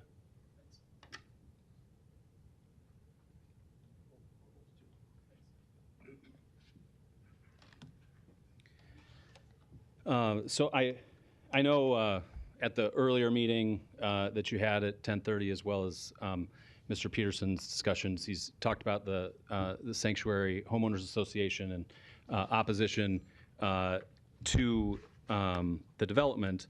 And that's correct. The homeowners association does oppose this development. However, if the development is going to move forward, we would ask you to require some modifications to the application to keep both the development sanitary, as well as to make a currently unsafe development safer. So I want to go through a couple items that we're particularly concerned about. So first off, I'm going to start with the proposed development, which encourages tenants to dump waste into the area or the Elkhorn River. And Mr. Peterson referenced the reference in the application talking about using a licensed service for a fee. So they're going to encourage all 58 of these tenants whose lots are going to be populated for 6 months to hopefully enter into contract with a licensed party to come and service each RV by taking out both gray and black water. That's not a service that's provided by the development. It's a service that they say will be made available. We would strongly encourage you, if you approve this development, to require that this service be provided at no additional cost to all of the RV owners. And furthermore, to require that that be made available at least twice a week. And the reason for that is, just like the city, within city limits, I understand that in SIDs it's different, but within city limits doesn't have garbage service that's available and encouraged. It has garbage service that is made available to all residents, because we know that not everybody is going to elect to choose to purchase that service. They're going to take an easier route. And that easier route, or more convenient route, or pressing need, right? Forgot to get somebody to come in, need to take a shower, my gray tank is full, what are they going to do? They don't have this service, or this service only comes once a week. That's not sanitary, and that's not a solution. Hope is not a solution. So we would ask that if you accept this application, that you at least require that that be provided. Now, obviously, that cost gets passed on to the individual. We understand that. But if it's available and it's not, if it's available at no cost, then we know it's going to get done. And then we know that it's not going to be unsanitary, because the service is regular and it's being provided. Number two, and this has been talked about by the sheriff, I want to show you, so this right here is the entrance to the sanctuary. And you'll see you've got this rounded entrance, and then you've got the acceleration and deceleration lanes for the sanctuary. Now, if you look at this looks strikingly similar to the sanctuary. It just happens to be just on the other side of the river, right? You have this area, which is 234th. This is where the RV park is going to be. However, you just have the two-lane poor infrastructure that the sheriff was just talking about is going to create fatalities, accidents, all of that. So I'm going to give you just some quick images of, right here, this is that 234th. Pretty hard to see when you come out of it. Yes. Yes. Again, what we would request is, if you're going to approve this, then require that the infrastructure be improved to protect these not only and I think all I've heard talked about is these RVs coming in and out. But keep in mind, there's discussion of up to 10, and that's under the operating agreement. If everybody follows the operating agreement on busy weekends or maybe every weekend, you're going to have at least 600 people coming in and out of there.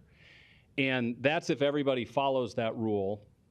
My guess would be not everybody follows every rule, so you might have more than that coming in and out of that. That infrastructure does not protect those individuals, whether they're cars or RVs coming in and out. And so we would ask that you require that the infrastructure be improved. That was done just across the river for the development for the sanctuary. There's no reason why this development, which is being requested, couldn't also put in that infrastructure to protect citizens. Who paid for those improvements to the infrastructure in for the sanctuary? The developer. That's what I thought. Okay, third comment is that there's a child safety concern here. The applicant talks about how this is going to be a family-friendly RV park with access to the river. Let's see, next. So this is sort of, I'm sorry, it's sort of dark there, so it's hard to see the depth, but this is very steep. The access for this is not easy to get in and out of the river. And as a result of that, to the developer's credit, they've suggested that the only place that families get in and out of the river is in this yellow section, okay? Now the Elkhorn River, you'll see the arrows are pointing, the arrows point this way. So the stream is running from here to here on the Elkhorn River. So we're gonna put in at the very end of the development, this is where the kids are gonna be getting in or trying to get out. We believe that this is not a safe and family-friendly design. If you miss this area, you're going to continue on. And now you have families and kids who, there isn't like, I missed it, somebody can grab me here, here, here. If there was something over here, you'd be able to have some help along the way. This gives a one shot and done sort of scenario, which we don't believe is a very good plan. If this is supposed to be family-friendly, where we're going to have kids jumping in and all of that, doesn't really seem to cater towards that. So again, we would ask you to ask them to redesign this so that that intake and outtake is at a different area.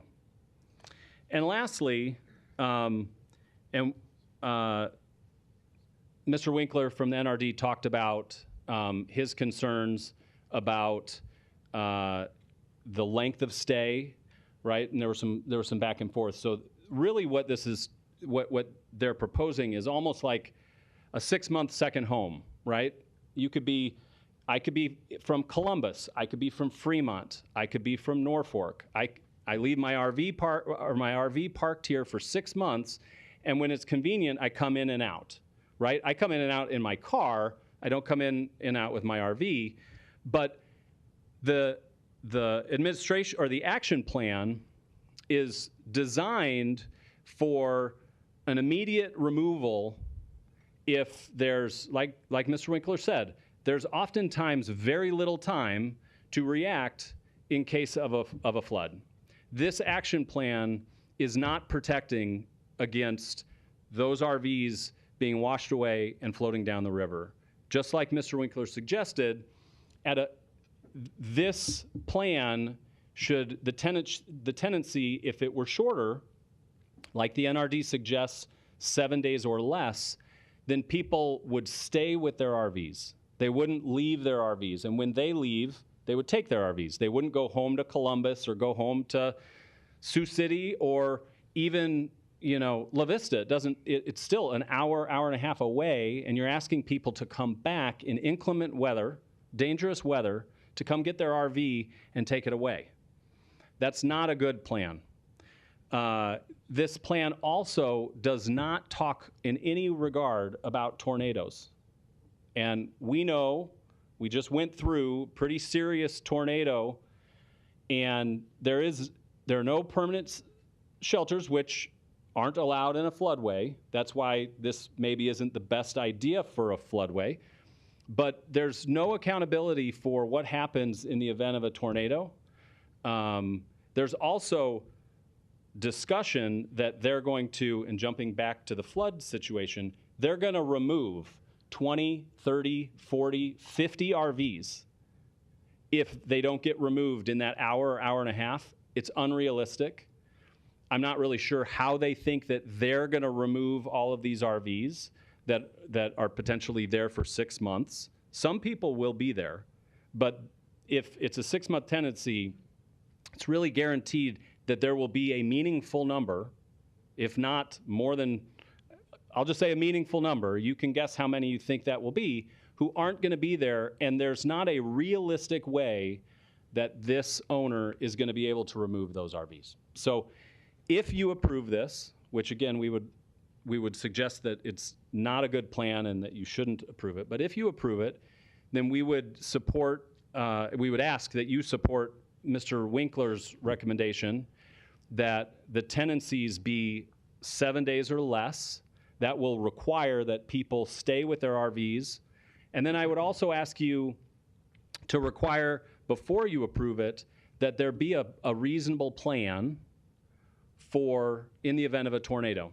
That's not addressed, and that's a real life issue that we should be protecting against. So in conclusion, we would request that you require that the applicant provide service from a licensed vendor to pump sanitary waste from each RV at no additional cost at least 2 times per week, that you require that the applicant install an acceleration and deceleration lane similar to the one that's the next right over going east on West Center Road. That will protect people coming in and out of this RV park. We would ask that you require a redesign of the property for an access point not at the southernmost point where it's a one shot and done type scenario for kids and families. We would ask that the tenancy be 7 days or less so that people stay with their RVs and don't use it as a second home and leave because it's a 6-month tenancy. And then lastly, we would ask that you require that a reasonable action plan be provided that addresses a tornado situation for residents and visitors. Can I ask you a question on that? You bet. As we know, tornadoes can pop up at any time, anywhere, any place, right, around here. Yeah. You get some advance warning, but you just don't, and you never know what direction they might be heading. So, yeah. And there are some people that say it's not a good idea to get in a vehicle or to move around in a tornado to stay put and shelter in place wherever you can. So what is, I understand the need for a plan, what you're asking for, but what's to ensure that if they move the vehicle or the RV to a place, some other place, that it's not going to get hit by the tornado there? Well, Right? there's It's mobile, right? Well, I mean, yeah, you don't know where the tornado is going to go from one Sure, place to another. sure. And it happens so quickly. Yeah. Right? Yeah. So I appreciate the concern for safety, and I share that with you, but I don't know that in a tornado situation that there's an easy answer to that because you just don't know what direction the tornado might head. Well, was that a rhetorical question, or would you like to? You can respond if you want to. Okay. With that, but it doesn't require a response. It's just an editorial comment from me. Sure. I mean, one comment I would make, if that's okay. Sure. Yeah, Okay. go ahead. I'm not a tornado expert, and I don't pretend to be, but there's no option provided here. This gentleman has said that he has a bunch of land around here, and he lives close, and he's going to be here all the time. There should potentially be some, and I don't know, I don't have a suggestion, I don't have an exact suggestion for you, but I think if we have an action plan, hope shouldn't be the response for the tornado. We should have some reasonable way to protect these folks. If this wasn't in the floodway, we'd require that they build a tornado shelter. Since it's in the floodway, we can't put a permanent structure. So now there's a little bit of a catch-22. Maybe it shouldn't be in the floodway and we should protect these people, but if they're gonna put it in the floodway, they should at least have a solution other than, well, you let me put it in a floodway, so I hope they don't get injured. That's all. Fair enough. Okay. Any other questions? Thank you, Troy. Okay, appreciate your consideration. You bet. Any other opponents? Good afternoon. Excuse me, Martin Pelster, 2120 South 72nd Street, suite number 1200, Omaha, Nebraska. On behalf of C.L. Werner and Rachel Werner, who own a residence just immediately across the river from the proposed park. In order to avoid duplicative arguments, I did talk to Mr. Meyerson about the arguments he was going to make, trying to avoid making duplicate arguments. But I wanted to give you some perspective as from a former camper owner, and some of the deficiencies that I see in their plan. You kind of got to understand how campers work, both on the sewage and plumbing side, but also on the evacuation side, so you can get a good sense of what their deficiencies are. If I could just take a show of hands, do any of the board members own campers? Were you former camper owners like I am? Well, you'll know that I'm a former camper owner, just like a boat owner. The best 2 days of your life are the day that you get your camper and the day that you sell your camper. A lot of fun, but they're also a lot of work. So anyway, with that, Mr. Meyerson he made some comments about gray tanks and black tanks. In order to kind of understand, let me explain how those work. So in a camper, you have basically 3 holding tanks. You have your freshwater tank, you have your gray tank that collects your shower water, your water from your sink, things of that nature, just your wastewater. And then you have your black tank, which collects your human waste, the sanitary sewage. So all those things need to be collected and somehow need to be disposed of. So every gallon of water in your camper needs to go out one of those 2 tanks. Now, the more water you use, obviously, the quicker those tanks fill up. So in this situation, they're talking about using a pumping service to take out the waste. Well, okay, number one, how often are you going to do that? If you're there for a 6-month period, it seems to me you need to do it at least twice a week. But you know, it kind of depends on the size of the campsite of the camper and the size of the tanks, and they all vary.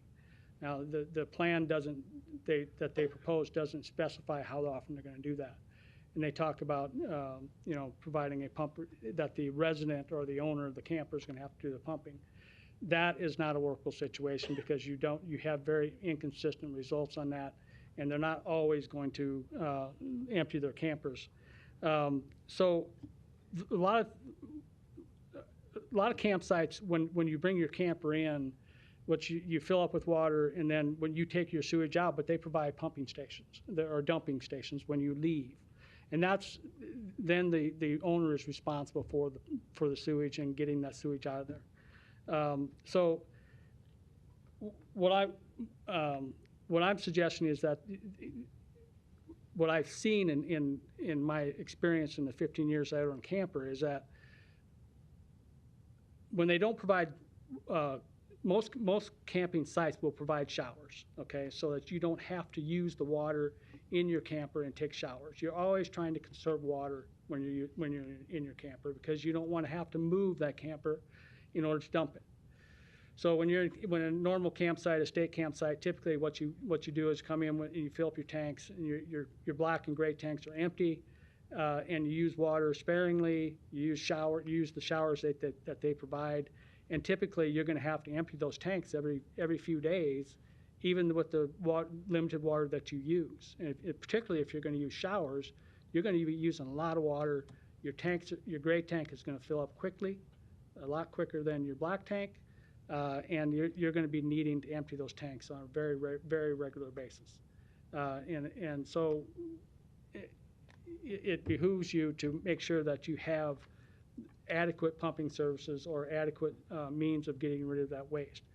What I've seen in my experience, once in a while, you will run into people that the gray tank will fill up quicker, and they need to empty that tank. They don't want to move that camper because when you move a camper, You gotta put everything away inside. You gotta pull your sliding rooms that go in and out. You gotta pull them in, take it off the jacks, pull it up to the dump site, dump it, bring it back, reset it, reset your camper. Takes a lot of time. It's a lot of work. You don't want to do that when you're trying to have, trying to have a good time. So sometimes I've seen people will take their gray tank, they will dump that gray tank on the ground. Now they think that it is not waste, but it is, because there are detergents, there's soap in there, and in this situation it's even worse because you're right next to the river. Okay, it's bad enough getting into the groundwater, but here you're going to get waste in the river. So I think that it is very important that you look at the waste disposal plan that they have. It is deficient in the way they want to handle it. If you are going to allow this application in this park, you need to make sure that there's an adequate plan to get rid of that service or that waste, and it needs to be done by the applicant, not the tenants. They need to provide the service, and it needs to be provided at no cost to the tenant.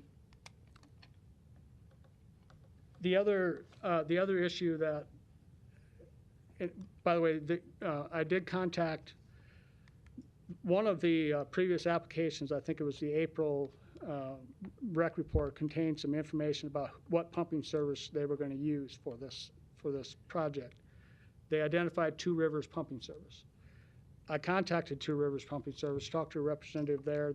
He indicated they had not been engaged to do this, to provide this service for this project, that they don't typically provide this service to campsites, but they probably could. But some of the insights he gave to me on how the service works, kind of points to another deficiency that they have in their plan.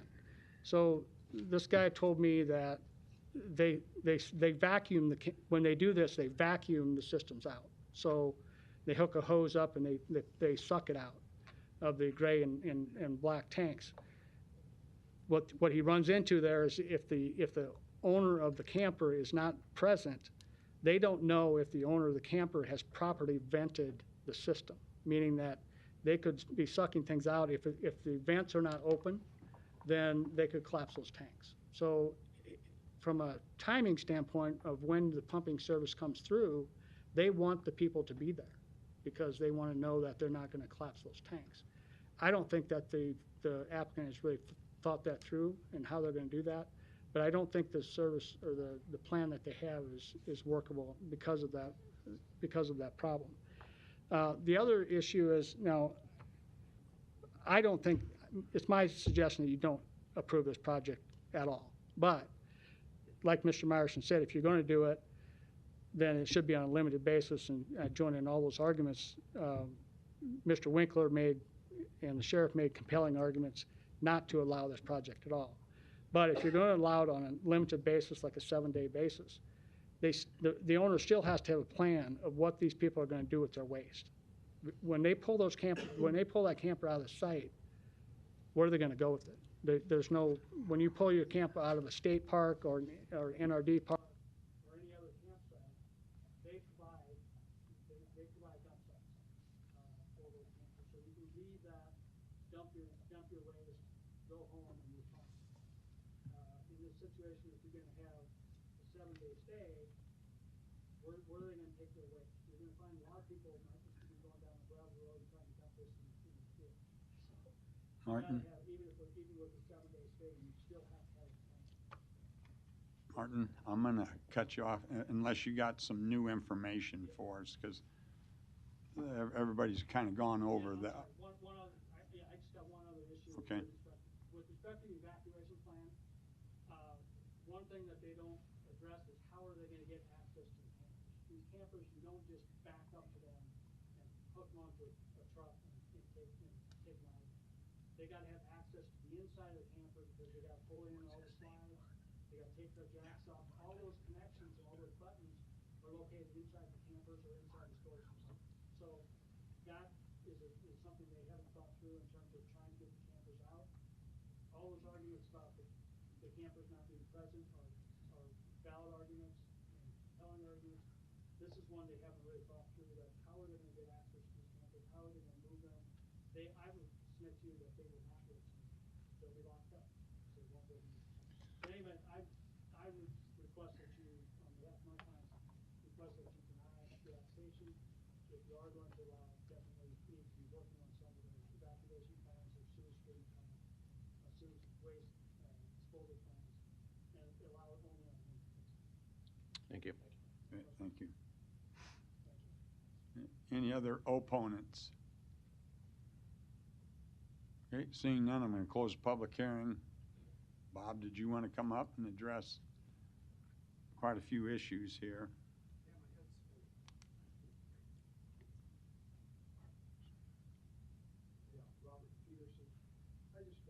Bob, we need your address again.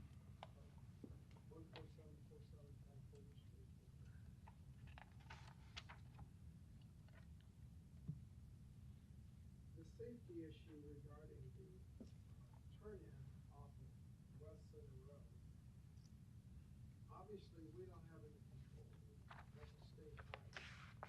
And we've worked with the Department of Roads over several months here because they wanted part of Wright Street vacated as part of this project, and it was required. State Department of Roads had no problem with this access. Nothing's come up from this week for several weeks. As I pointed out, when you look at the overhead of this, there's a significant straight highway there. People are paying attention.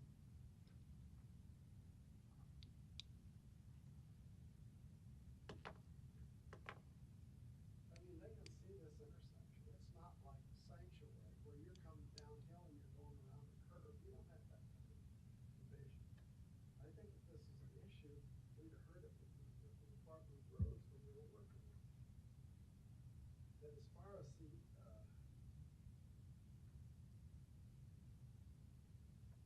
question about people getting their motorhomes or their RV out of there in the event of an emergency, flood emergency. Most of these flood emergencies or these flood notices, they come out from the Weather Bureau, and they're telling us 12 hours, 24 hours in advance. And I can only speak for myself. If I have a $40,000 camper that I think might be underwater in 10 hours, I'm going to get it, and I'm going to move it. I mean, the example was given here, well, what about somebody from Norfolk, Nebraska, getting back to get their camper? I can't imagine anybody living in Norfolk want to come down here and put a camper in an RV park next to Omaha. As far as tornadoes are concerned, the tornado siren is less than a mile. It's up on the hill. So whether you're in a house or whether you're in an RV, you're going to get the same notice as everybody else does. I don't know that you outrun a tornado where you go.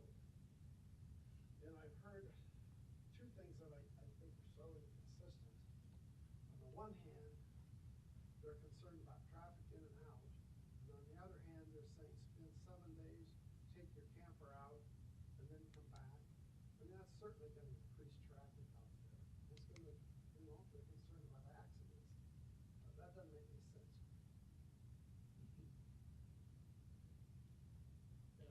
As far as the gray water and black water is concerned, we're not suggesting that the camper residents line up their own pumping.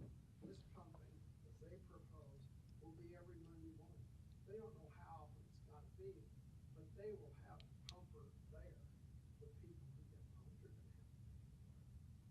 Ultimately, if it's a big issue, we could build the cost in the part of the lease. So this is just a service that, we provide as part of your lease. That's So- not a big issue. Can I just follow up with that statement you said? You said the people who get it pumped, wouldn't everybody be required to get pumped? Well, if they are there and they need to be pumped, I mean, if you go and somebody hasn't used their camper for a week, I don't know that they're going to But you'd make it a requirement for people that are there to get pumped Oh, yeah. on a month or a weekly basis, right? The pumping trucks, and they say, well, we haven't talked to Two Rivers. Well, we haven't engaged Two Rivers. There's Two Rivers. Gary Cooper is there. There's one at Gage. There's SNS Pumping. I mean, there's multiple pumping services. Yeah. We have not engaged one to say be there every. And I agree with what you said, though. I think it would be important for you to make it part of the lease that you require them to have it pumped when they're there, build it into the price of the lease, make sure that it's done on a weekly basis or however long, how many times it needs to be done. Dave would probably know better than I do. Okay, I would certainly recommend you do that. I have a question about the pumping as well. Do you know of any penalty for pumping either in the river or on the grounds itself? Is that a penalty that would be implemented by the park owner? Would it be stipulated in any lease? And then my question, I guess, would be to Eric as well, if there is any penalty from the municipalities for dumping. To answer your question directly, yes, there is a lease. They have to follow the park rules, and if they don't, they're kicked out. They're removed from the park. It's that simple. I mean, these people are going to make a significant investment in this. It is still their property. It's not the residents' property. It's theirs. So they've got every reason to make certain that the rules are adhered to. I agree. I think, steep penalties can prevent any unwanted behavior, and I think that would be important in this case, considering it's by a river that affects surrounding communities. So Yeah, I mean, that comment kind of shocked me. I can't imagine that. But one, I don't know.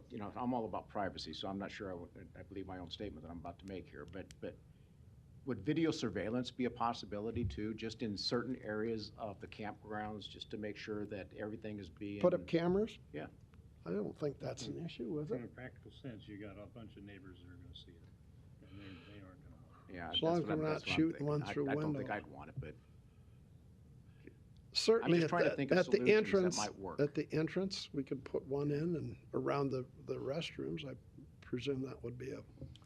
Bob, do your clients have experience designing an RV park and managing an RV park? Have they done this before? No, they're. Do they have a, maybe I should just ask you guys, I mean, do they have a professional, or who is helping them design it? Are they gonna be hiring a professional management company to manage this, or will they be self-managing it? They are going to management. As I indicated, John lives a quarter of a mile. They'll be performing the mowing. There just seems like there's a lot here that is kind of concerning, that things aren't being thought through. I mean, just the plan of like, if you have 10 RVs sitting there, and let's say they're Omaha people, but they're on vacation and their RVs are sitting there, what's the plan for getting all of those RVs off the property if a flood is coming or a tornado is coming? Or I just have a hard time thinking through. Well, if you look here, I mean, Wright Street goes up to John's house. This is elevated here, and if there's a flood event, Center Street is also up higher. When they had a flood, that wasn't flooded, Center Street. If nothing else, they can, if we're simply getting RVs out of the park, I mean, they can line them up on Wright Street. That's the entrance to John's house, which is up out of the flood. Just the two of them? Pardon? Just the two of them would do that? Well, I don't, as I said, I can't imagine anybody who has a $40,000 RV, if it's in a floodplain, they're not going to be interested in getting it out of there. I know I would be. Yeah, I'm guessing most people reside there. That's what I was going to ask, Mike. Are this weekend kind of people? I'm not a camper, so I don't know. So if it's weekend and they come Probably mostly. So if it's every Monday that they're going to get the station or get the pumping done, don't they have to be there to have the pumping done? If it's a weekend and they go home on Sunday, when does that get pumped if they're kind of weekend campers? And I still have questions about moving those vehicles out of there because, if let's say that they're pulling one out and they somehow hit a turn or it goes off the embankment and rolls that, who's responsible for that? I mean, I'm sure they've got insurance on it on their own, but as somebody in insurance, I'm going to start asking questions about did you have permission to move it, or how did it happen? And so is there, coverage that There they're gonna- will be a provision in the lease agreement. to be able to move it? Yes. Okay, and so, and again, if it's mostly probably Omaha people, they might be able to get down there pretty quickly and get their units out of there, I would imagine, but maybe not everybody. Right. I mean, we can see from the weather services, I mean, when the Missouri River is going to rise to 24 feet, Sure. we usually get that information 48 hours before it gets here. Yeah, I mean, it happens where we can get a 7 or 8 inch rain just over, a 10-hour period, and all of a sudden we've got a mess, and maybe people weren't kind of ready for that. I'm not I've got saying it's concerns about it. impossible, Of course. but I mean, The tornado plan, I mean, that's. we have to rely on the weather service.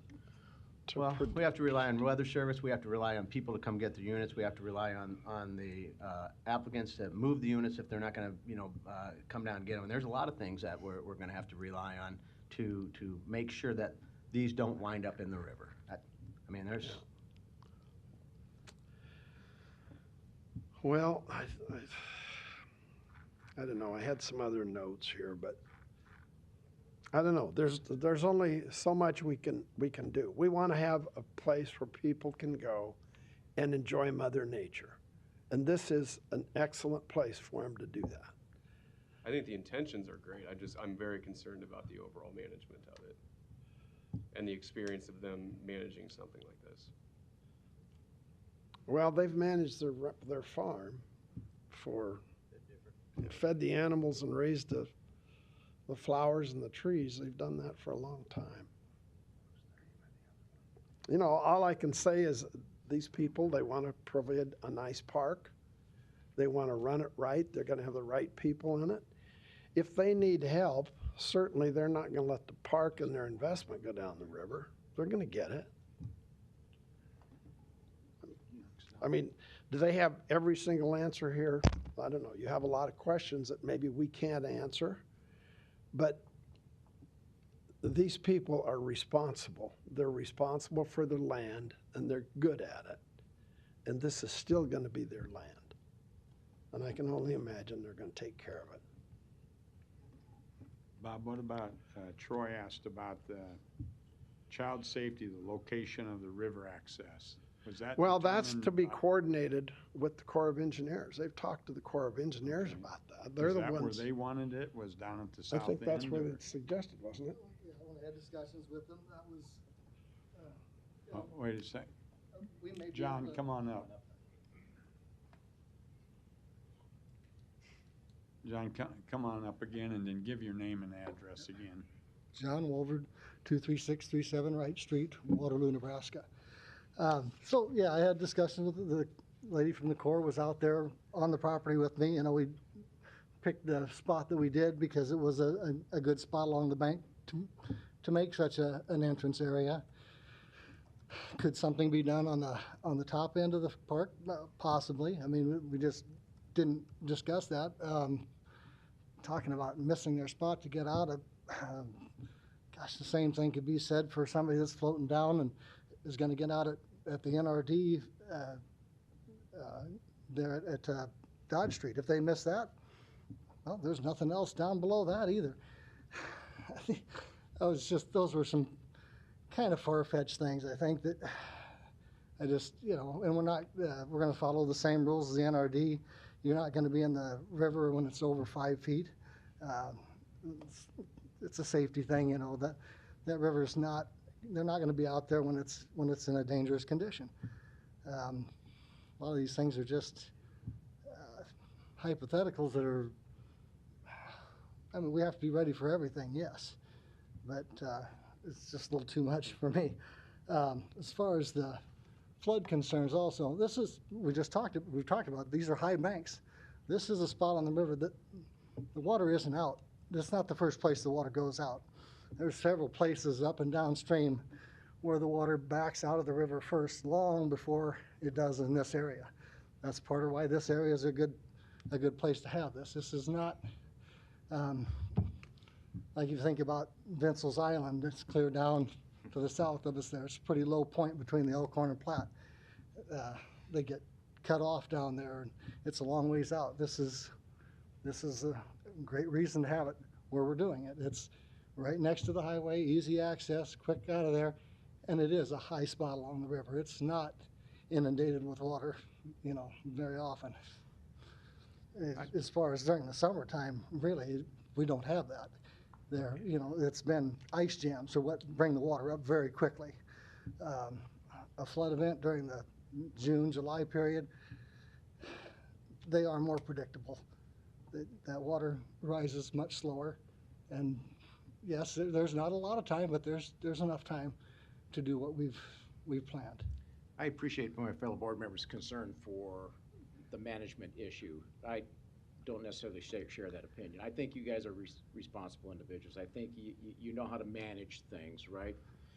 Now, not having no experience in managing a campground, you're going to learn probably quite a bit along the way, right? I mean, we all do when we start out in a new venture like this. You bet. So the question for you is, why do you want to do this? What's that? Why do you want to do this? Maybe you didn't get one of the things that I'd sent into the planning department. This diversification of our operation. That's, we've worked, we had livestock on the farm for years. We've kind of worked away from livestock, but we still got the crops, and that's always been an area down there we get asked all the time. Why don't you guys have something down there? That's, it's a neat area. It's a great place, accessible, and so yeah, we've decided to diversify a little bit. It's farming goes up and down, up and down. We're looking for something that kind of gives us a steady income. As far as management, I'm sure there's management companies out there. Just what I've learned, we've been working on this for a couple of years now, and I've had to learn a lot on the fly. But you know what? When you learn it yourself, you know it, you're responsible for it. And same will come with the management part. We've thought through a lot of these things. We really, really have. And yeah, we want to get the right kind of people there. I don't know that I can trust a management firm to do that for me either. I know I can do it. I know my brother can do it. So we've got confidence in ourselves. How are you going to vet your tenants? How are you going to vet them? Are you doing credit checks? Are you doing background checks? What do you? You say you want the right kind of people in there. I don't know what. Well, kind of that's going to be something to find out too. Some of it lies within our rules. I mean, we've got some pretty strict rules. A lot of people are going to look at that and say, I don't want to be that restricted. I don't want to be in a place like that. We've communicated in some other literature, and like I say, maybe you didn't get it, but I know I sent it into the planning department. We are not a party place. This is a place to come out, enjoy yourselves. We're working hard to bring nature into this area. I mean, it's already there, but we're trying to nurture it even more to be that kind of place. We're looking for nature lovers. I mean, that's, and I think when people are looking at that, they'll see that. They'll understand that that's the kind of place we've got. As far as some questions about the owners getting out there to take care of their RVs,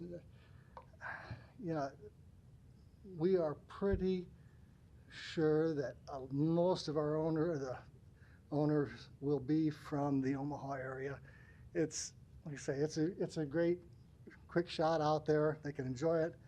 I can't imagine there'd be too many people from far out of town that would come closer to Omaha to get this. We're the closest place out of Omaha. So I think, hope I've addressed some things. Anything else? John, do you already have people wanting to sign up with you? Or is it just way too early for that? It's kind of early, but yeah, we've had a lot of people that have heard about through the grapevine, and they're like, where do we sign up? But it's like, no, we're not ready. We gotta get through a lot of things. Give me an idea how many people you might be talking of have contacted you about it.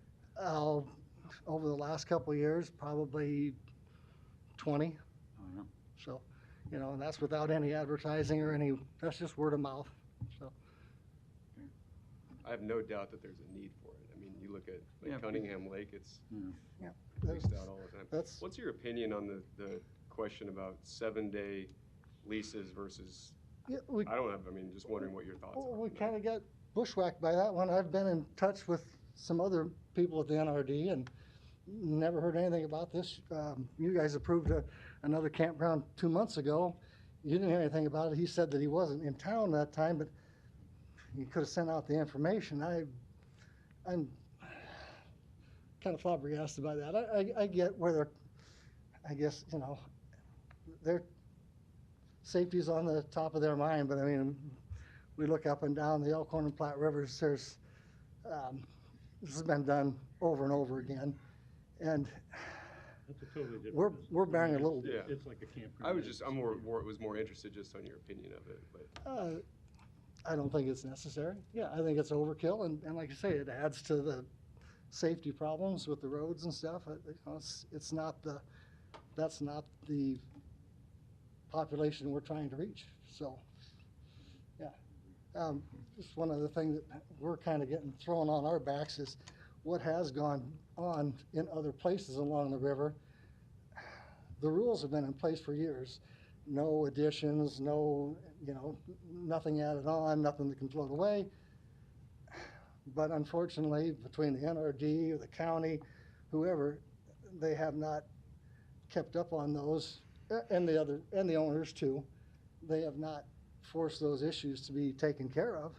And now people are looking at us and say, well, what do no, that's our whole deal. This is, come October 15th, this is going to look just like it did April 14th before they moved in. That's,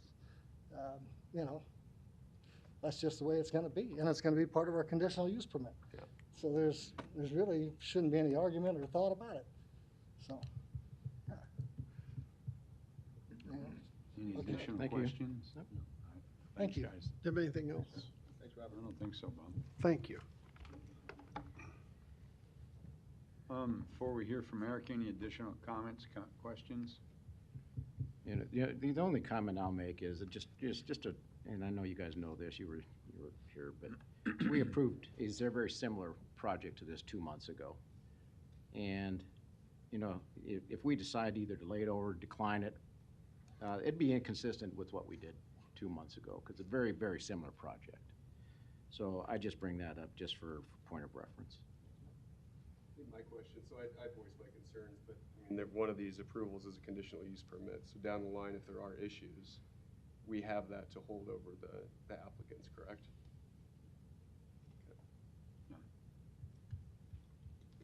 Okay, Eric?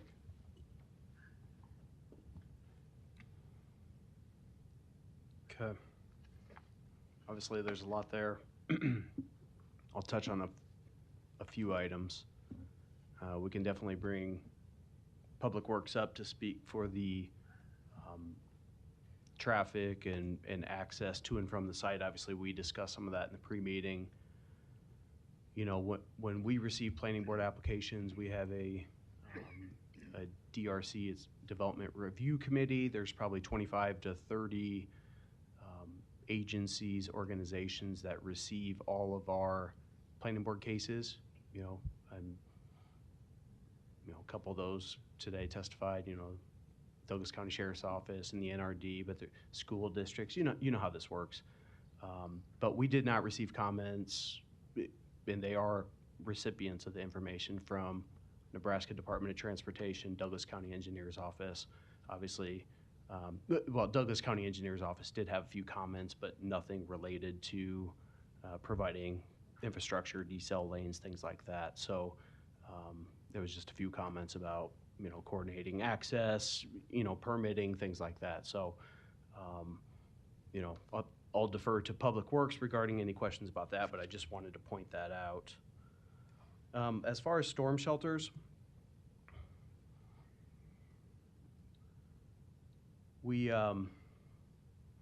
campgrounds is not one of the uses that's required to have storm shelters, either in the zoning code or in our building code. So I confirmed that with our superintendent of permits and inspections here, just to make sure that all the T's are crossed and I's are dotted. So that is not a requirement for campgrounds. No. obviously we want safe actions, but, you know, when you talk about tornadoes, I mean, I think most of us were here back in late April, and, you know, that thing could have shifted quarter mile to the east, and we're talking thousands of more homes demolished. You know, I mean, obviously Mother Nature can be very random. So, you know, I left work about 3 p.m. that day, and I was headed straight out on West Dodge as the tornado was just a couple miles further west. So, I mean, it was chaotic. It was hectic. Nobody knows which direction it was going. So, I mean, you can only plan for that so much. Obviously, with the floodway and potential flooding, that is maybe a bit more predictable, of course. So, you know, staff is comfortable with the life safety and evacuation plan that's been proposed, but obviously a lot of good commentary on both sides today. Just an idea, not an official recommendation, just something I was thinking of. You know, perhaps there could be a zip code restriction, you know, certain zip codes if you're going to, you know, lease one of these pad sites to make sure it's not, you know, somebody out in Columbus or Norfolk, as unlikely that may be. I mean, that could easily be factored into the lease agreement for the zip codes in the metropolitan area. The gray water dumping, I am not an expert. When I was growing up, we did a lot of tent camping, and now I'm more of a hotel guy. So, but fortunately, we have a phone a friend. The guy behind me does have an RV, and he does utilize the facility, not in this jurisdiction. So he's taught us a lot, and, you know, and helps us out regarding all the different, you know, the tanks and stuff that Marty went through in some detail. We did not look into if somebody were to dump gray water. So let's say that's water from the shower, let's say that's water from the sink, water from, you know, if you're brushing your teeth, but, you know, we didn't look into that. I don't know if there's any component in Public Works Environmental that would get into that details. I highly doubt there's anything in our department in permits and inspections, but because really, you know, the submittal and the operations plan was talking about pumping that out. So, you know, you can only deal with so many hypotheticals as we go through all of these cases on a month-to-month basis.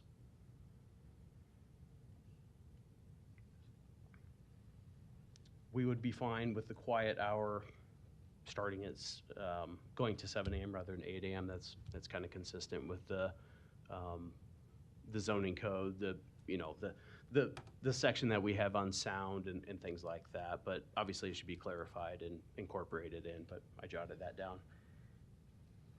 And then, you know, just kind of to reiterate what Board Member Pate just stated, we just had a very similar request and approval just 2 miles to the north on the west side of the Elkhorn River that gentleman does not have experience in campgrounds. He has a very similar very similar layout, and that was approved. We did not receive, you know, commentary about limiting the number of days. You know, that was originally laid over a couple times in 2022, came back this year.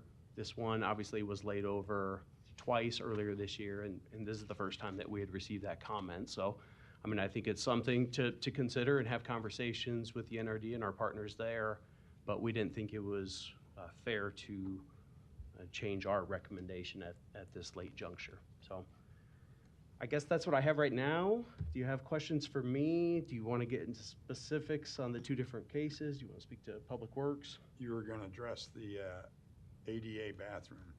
That's in the report. Yeah, so my apologies. There was a typo that we realized in the pre-meeting. So for agenda item 5 regarding the ADA accessible bathroom, because it is a portable facility, we had the line that bathroom facilities must be ADA accessible, elevated to at least 1 foot above the base flood elevation, and readily movable in case of flooding.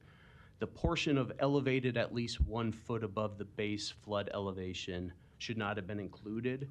And so in our official recommendation for item 6, we would strike that.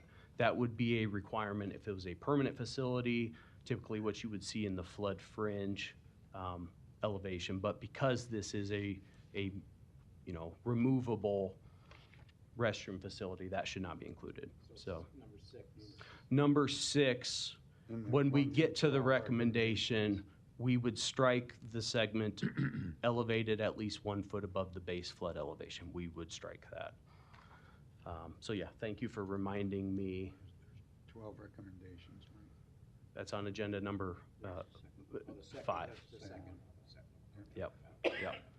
So, there's a lot in the 2 different reports. There's the plating component, which has Chapter 53 waivers. Then there's the Chapter 55 conditional use permit component, which has zoning waivers. I can get to as much of that as you want. We spent a lot of time in the pre-meeting. I don't think I want to just offer that now unless there's any specific questions.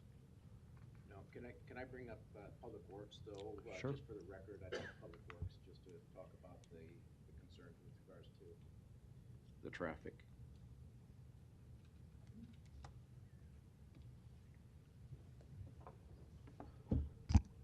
Ryan Haas with Public Works. Yeah, if you could just, you heard some of the commentary today, including from the sheriff's office as well, about some of the concerns. If you can just kind of give us your opinion from Public Works about what you've reviewed with regards to this case. Yeah, certainly. And in road safety, there's this 3 E's is the saying: engineering, enforcement, and education. So certainly appreciate the efforts of one of those legs. I'm, as a traffic engineer, make up one component of road safety. So again, appreciate the feedback and thoughts from the sheriff's office. The sensitivity with the highway there and access, certainly understand the concern. Any time there's a land use change, and I mentioned this morning, anytime there's a land use change where you're increasing the intensity and you're generating trips, you do elevate the potential for crashes to occur. So we have parameters and things that we, as the city, can point to code and say, well, we need to study this further. And potentially then the outcome of that would be we can require public improvements to offset or mitigate some of those concerns. In this case, staff looked into the trip generation intensity of the proposed project at 58 spots for the campground and RV park. There's some information provided in the feedback that was provided to the planning board that was not correct. The trip intensity, for example, in the most intense AM peak hours, 12 total trips. And that's 4 trips entering the site, 8 exiting the site. And again, in the PM peak hour, the worst case in the peak hour is 11 trips entering the site and 6 exiting. So at those levels, again, that's more than utilize the site now, but it's not to the extent that we can point to anything in city code to say, well, we have to require now for you to do a traffic study, that there's the potential for improvements that we can require. So there are other accesses on this corridor as you go further west. There's direct access to homes. You've got 252nd Street. Certainly 264th Street carries a significant amount of traffic. West Center Road has 2 lanes, 1 in each direction at all of those locations. This board approved a special use permit further to the west last year for a mulch landscaping facility, including trucks. So again, it wasn't that there wasn't a concern or that it didn't change the traffic conditions at the intersection. It wasn't to the threshold where study could be required and potentially for public improvements. Great, thank you, Ryan. Ryan, real quick, I don't know if you know this answer, and perhaps it's a conversation with the state. Is there particular signage that maybe could be done, something about campground entrance or, I don't know if that's something you've seen. Obviously, we don't have a lot of these uses in our jurisdiction, but. There's signage that can indicate driveway access. I don't know what the state's policy is, but that's certainly, we could reach out to the NDOT District 2 office to see if that's something that would be possible here.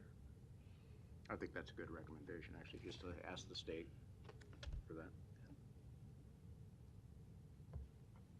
Okay, thank you, Ryan. Any other questions, comments? I just make one comment, and I just think, for perspective, I would say probably the majority of the testimony that we've heard today really has very little to do with what we're here to do in direct. We're supposed to look at the zoning and all those kinds of things. Most of what we've heard testimony about is management and operations of a business. And in my time on the board, I don't remember us scrutinizing an apartment complex or developer on how they're going to manage their project. And so all these things are very important, and they're important to the owner, and they're more important to the tenants that are going to be there. And my guess is that if they don't do a good job of managing, that they're going to hear directly from their 58 tenants that are there. So that's going to be the greatest pressure long term. Now, as it relates to anything that has to do with the roads and NRD and environmental things for waste management and things like those are all pretty much taken care of statutorily. And I think that within our purview, those items that fall within our purview have already been dealt with in the recommendation we'll be receiving. So I just wanted to add that perspective. And that kind of relates back to what you said about the one up, 2 miles away from here, where we had virtually none of this testimony for that project. So with that, I'll shut up. Eric, did you want to add anything? Well, I guess I can give the official city's recommendation. I know that Troy had some requests about modifications and changings. I don't know if there's, any desire on the board, but if you start changing too much, it's going to get a little complicated, so I'd be careful about changing stuff on the fly. If there's too much, I don't know if that's being considered, but, perhaps a layover to work those things out. But I'm not trying to guide that. I just wanted to address, since he had listed a number of items. Specifically for agenda item 3, this is the plat component. So there are 2 Chapter 53 waivers that were requested. One is being supported waiver of sidewalks, which is typical in the floodway. The other one was to not have street surfacing. That is actually not applicable because the previously vacated right-of-way with Wright Street. So for that, our recommendation actually says denial, but then in parentheses it says not applicable. So I wanted to give a little context before I read that. So for agenda item 3, staff recommends approval of a waiver to section 5399 sidewalks, denial of a waiver to section 5393 street surfacing, not applicable. Approval of the preliminary plat subject to the 13 conditions in the report. Approval of the final plat subject to submittal of an acceptable final subdivision agreement if necessary prior to forwarding to City Council. Okay. Do we have a motion? I will move approval of a waiver to section 5399 sidewalks, denial of a waiver of section 5393 street surfacing, not applicable, and approval of the preliminary plat subject to the 13 conditions outlined in the report, and approval of the final plat subject to the conditions of preliminary plat approval and submittal of an acceptable final subdivision agreement if necessary prior to forwarding the request on to City Council for final action. Second. We have a motion and a second. Kathy, please record the vote. Pate, Yes. Sotolongo, Yes. Rosacker, Yes. Franklin, Yes. Moore, Yes. Morris. Yes.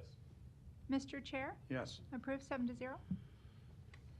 Agenda item number 5. For agenda item 5, which is the conditional use permit, so this component does not proceed to City Council.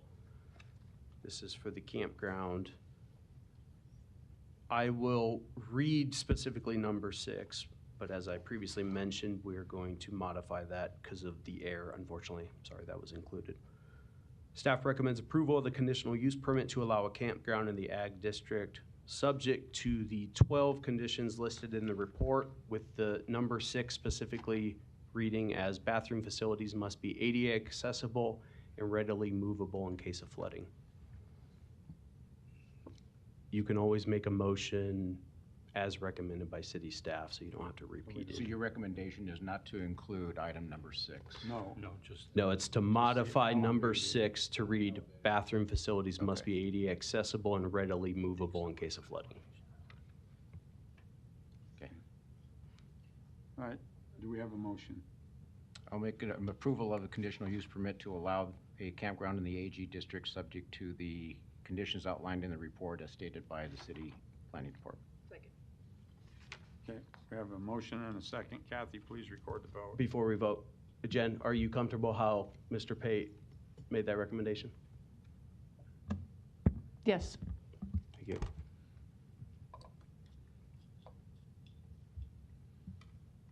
Take the vote. Go ahead, Kathy. Sotolongo? Yes. Rosacker? Yes. Franklin? Yes. Moore? Morris? Yes. Pate? Yes. Mr. Chair? Yes. Approved 7-0.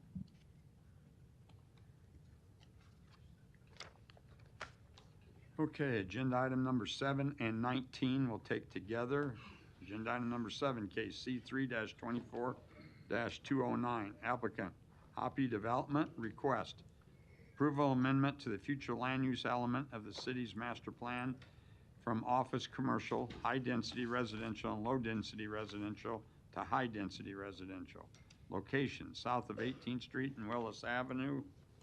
And agenda item number 19, case C10-24-207, C11-24-208, applicant Hoppy Development. Request rezoning from GC and R4 to R7 with approval of a PUR plan unit redevelopment overlay district. Location south of 18th Street and Willis Avenue. May we hear from the applicant, please? Good afternoon, Caleb Snyder, 14710 West Dodge Road. With Lampert Anderson here behalf on the applicant, Hoppy Development. Here with me today I have Ben Coons with Hoppy Development, who will give a brief introduction to the Hoppy Development team. But before that, quick introduction to the project. So what we have before you is 2 requests, one for future land use amendment from low density to high density residential, and the second is a rezone to R7 and a PUR overlay. So just a little context on the project. We're located about 18th and Grace, just to the north. So the site plan here to the south, that's the existing Chambers Court complex. So the Hoppy Development team is going to renovate those existing 70 units as part of that complex. And then as the project moves to the north, there are new multifamily units. As it continues to the north along 18th Street, multifamily units both on the west and the east side. It is a phased project, so phase 1 would be the Chambers Court complex itself with the building just to the north and the units on the east side of 18th Street. Just a little context on the current condition of those lots. So everything outside of the Chambers Court complex itself is vacant lots, and so a number of those are kind of overgrown and kind of have become nuisances. So we think this is a good infill product for this location. Fits into the existing residential neighborhood very nicely. And so with that, once Ben gets done with his overview, happy to answer any questions specifically related to the site plan. Okay, thank you. Hello, Ben Kuntz, Hoppy Development, 5631 South 48th Street, Lincoln, Nebraska. We're relatively new to the Omaha area, so I just want to give a brief introduction. We are Hoppy Development. We're a vertically integrated team. We have development, construction, management, and some shared corporate functions. But the bottom line here is that, we are with this project from start to finish and have a very long kind of outlook on our efforts. We plan to hold this long term, even beyond the compliance period of 45 years. And so we take a very long view with all of our projects. One of our keystone projects and kind of one of the things we're moving towards is the idea of a mixed use, mixed income, missing middle neighborhood. This is specifically, this image here is a project we have in Lincoln, Nebraska, but we have several of these across the state. And really, it kind of relies on the value system behind the Choice Neighborhood Program, but in a little bit more nimble method. We are excited to bring kind of this this prototype of ours to more of an infill situation in North Omaha. We started initially with a lot of community feedback. Some of the themes we're excited to address with this project are listed here. I don't need to go through all of these, but I will point to some of our efforts. We've had some engagement with OHA and existing residents We've had a community meeting on site at the Chambers Court. And we've also had a door knocking effort and mailer effort, trying to collect feedback and respond to the needs of the neighborhood. And we're trying to keep our ears open for any new concerns that may come up, and always willing to listen. So.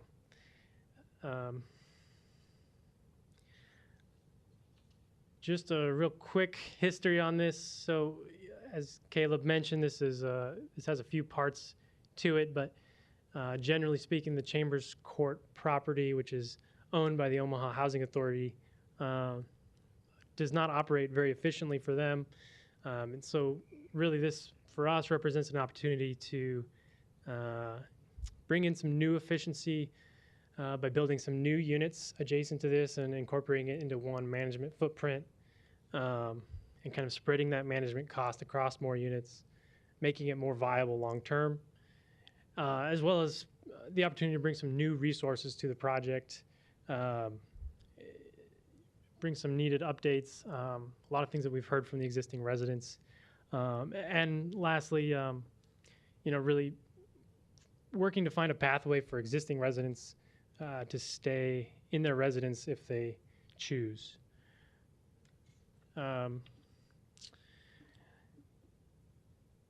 This is a project we have in Lincoln. So the new construction along 18th that Caleb mentioned is really based on this design. I don't need to go into it much, but just thought it'd be useful to show you some existing photos of a similar project that really tries to break down the scale with this missing middle approach. And I think I'll leave it there and let you ask your questions and focus the conversation where you want to have it. Is this affordable housing or market rates? Thank you. That's a great question. The initial project, which is 131 units, so that'll be 70 units in the existing Chambers Court, and then 61 additional new units on surrounding vacant lots. That will all be in a LIHTC low-income housing tax credit program. So it'll be 131 units, 61 new, 70 existing. And then there's a phase 2 component on the west side of 18th Street. I guess I can throw this back up. So it's existing chambers down here, lot 5, and then the east side of 18th is that 131 unit portion. We are partnering with another developer who's doing a missing middle scale, smaller project, and we're just trying to take some of the entitlement burden off of such a small project and support him. So I'm not exactly sure when he's doing his part. Our phase 2 is this west side of 18th, and that'll be an additional approximately 55 or 60, somewhere in that neighborhood, and that'll be outside the LIHTC program. So market rates on those? It'd be workforce, maybe market rate. It's for us an opportunity to introduce some income diversity to the neighborhood. So just can you give us an idea what your affordable housing rates would be, the LIHTC project? Yeah, so as a LIHTC project, all the rents will be sized to less than 60% area median income. It's our intent that some of them would be targeted at even lower incomes. And then... What about rates? I don't know the specific rates to Omaha. They're specific to every census area. They're published by HUD. Is that predefined for you? It's defined by HUD for us, Okay. yeah. And inclusive of utility rate that's assigned locally as well. Perfect. Thank you. I have a quick question. What are the logistics behind, you mentioned in Chambers, the Chambers building, that if residents choose, they can stay. What are the logistics behind them staying through a renovation? Yes. Well, I'll start with Omaha Housing Authority has a number of sources and programs in their property, and a lot of HUD regulated relocation requirements. And I'm not familiar with all those complexities, but from our end, it's just a matter of re-income certifying and just making sure they're compliant with the program, the funding program, which our team is proficient at and can help the team through. And then logistically on site, we don't know the exact circumstances, but the current occupancy rate on the property is fairly low. So we'll be able to start by renovating vacant units and minimizing impact to residents. Sometimes with these types of projects, you have to relocate off-site, which can be pretty disruptive. It would be our intent that if somebody wants to stay, that while we're renovating their unit, they could relocate on-site to another unit, kind of in the campus, stick with their school bus schedule and so forth, and really try to minimize disruption as much as we can. So will 100% of that existing property stay public housing? It won't be public housing, so we'll be acquiring it from Omaha Housing Authority. I believe Omaha Housing Authority, at least in part, has currently in a LIHTC program, and we'll be pulling it into another round of LIHTC funding to get it to the point where it has the resources it needs for the duration. Thank you. Yeah. Okay. Thank you, Ben. Yeah. Any other proponents?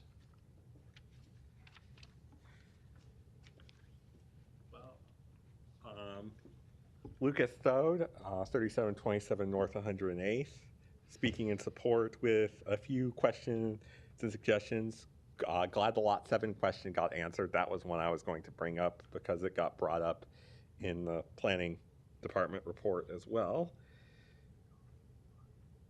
Lot 5, one thing I noticed architecturally is the rectangular pop-outs. I just don't think they fit quite right architecturally with the context it's in. Going to more of a 45-degree sides, like traditional Oriel form would just work better. That, giving the building a stronger top-line cornice type thing, would I think make the building a lot nicer architecturally. Good unit mix overall, excuse me. Like seeing 3 and 4 bed units pop up. Your architects did a decent job with the 2-bedroom units in Lot 5's building. And they also did a really good job respecting the egress fabric of the historic units. Orderly but dumb architects would have just plowed a corridor through those buildings without caring. But instead, the architects did a good job looking at the details of what they were working with and knowing that folks who originally built those buildings did care and were working to provide 2 egress paths everywhere. Even if it didn't look that way, obviously, to someone who's only seen a double-loaded corridor building.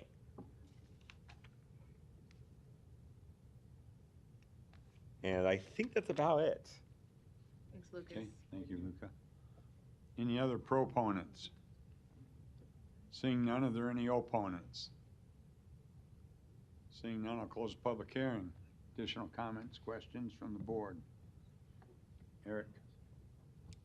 Yeah, so obviously we're excited about this project. The city of Omaha did own several of these properties that we did select Hoppy Development to purchase them based on their plan and proposal. So we're excited. They're very experienced, as Ben and Caleb had mentioned, kind of newer to Omaha, but done a lot of work in Lincoln and central Nebraska and along this realm. So Jake Hoppy does sit on my committee of the Housing Affordability Action Plan. So he's a regular member and contributor. So, I think we're just excited overall to help enhance this area. So there are 2 agenda items. Number 7 is a master plan amendment. So that is a cleanup effort to take it all to high-density residential. So staff recommends approval of agenda item 7. Do we have a motion? Motion to approve. Second. We have a motion and a second. Kathy, please record the vote. Rosecker? Yes. Franklin? Yes. Moore? Yes. Morris? Yes. Pate? Yes. Sotolongo? Yes. Mr. Chair? Yes. Approved 7-0. For agenda item number 19. This is the rezoning, consolidation of the zoning from GC and R4 to R7. So staff recommends approval of that rezoning. And staff recommends approval of the PUR subject to submitting acceptable final plans prior to forwarding to City Council. You have a motion. Motion approved rezoning from GC and R4 to R7. Approval of PUR planned unit redevelopment overlay district, subject to submitting acceptable final PUR development plans prior to request to City Council. Second. We have a motion and a second. Kathy, please record the vote. Franklin? Yes. Moore? Yes. Morris? Yes. Pate? Yes. Sotolongo? Yes. Rosacker? Yes. Mr. Chair? Yes. Approved 7-0. Okay, thanks, guys. You see that Fred's still involved. What's his name? Always Ben. good to see him. Ben. Always good to see good info Ben. floating around. I see that Fred's still Hope my involved. suggestions help. I see his name. Tell him hi, please. Okay, agenda item number 8, case C3-24-217. Applicant, Planning Department on behalf of the City of Omaha, request approval of the 1501 Howard and Standard Rehab TIF redevelopment project plan. Location 1501 Howard Street and 500 South 18th Street. Don, you're up. Yeah, thank you. Good afternoon, Don Seaton, Omaha City Planning Department. The 1501 Howard and the Standard TIF project involves 2 sites, 2 buildings, both downtown, near us right now and near the Flatiron Building. One's right behind the Flatiron Building at 501 South 18th Street. The other is at 15th and Howard. Excuse me. Like I said, both contain historic buildings. Both buildings will be comprehensively rehabilitated, and they'll be reused as affordable housing. Low-income housing tax credits are involved in the capital stack of this project, along with historic preservation tax credits. So the work on the buildings will be sensitive to their historic nature. This building at 1501 Howard will have 16 apartment units, along with 2 commercial bays on the first floor commercial, about 6,720 square feet of first floor commercial.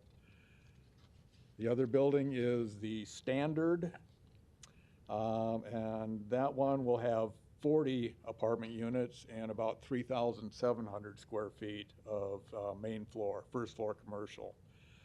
Both buildings are in an extremely blighted area, so we're looking at a 20-year TIF term. They are also in the urban core housing and mobility district, so they'll be making a a contribution to the streetcar system. The developer is Howard Street Rehab Owner, LLC. It's managed by Neeraj Agarwal. Incidentally, he was here earlier. I've got a text message from Neeraj. He said an emergency came up, so he's not able to be here to speak after me today. Total project investment in downtown is, for the two buildings combined, is about $24.7 million. They're asking for TIF support in the amount of $1,316,643. Project meets the required criteria of the TIF program and has been approved by the TIF committee. It's an appropriate land use for the area. Provides affordable housing, which we always like to see, and it complies with the goals of the city's master plan. We ask for your approval. Okay. Any other proponents? Okay. Seeing none, are there any opponents? Seeing none, I'll close the public hearing. Comments, questions from the board? Eric. Yeah, just a little side note. There's a select few in the industry. Hoppy was kind of one of them as well. You have Rob Woodling, you have Neeraj that do these complex, light tech and affordable housing because they're difficult, they're tricky, and it's pretty specialized. So I just wanted to point that out. Obviously, Neeraj couldn't make it to get into the specifics that I'm sure Mr. Pate was going to drill him with about the financing. So obviously, we're excited about these projects. Staff recommends approval. Do we have a motion? Motion approved. We have a motion and a second. Kathy, please record the vote. Moore? Yes. Morris? Yes. Pate? Yes. Sotolongo? Yes. Rosacker? Yes. Franklin? Yes. Mr. Chair, Yes. approved 7-0.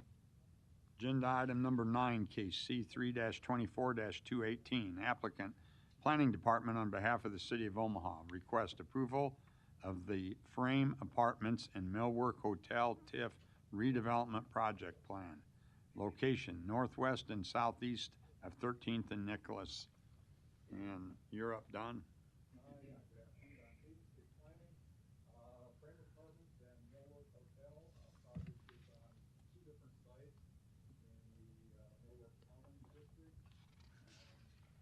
Building, two-phase project of significant scale.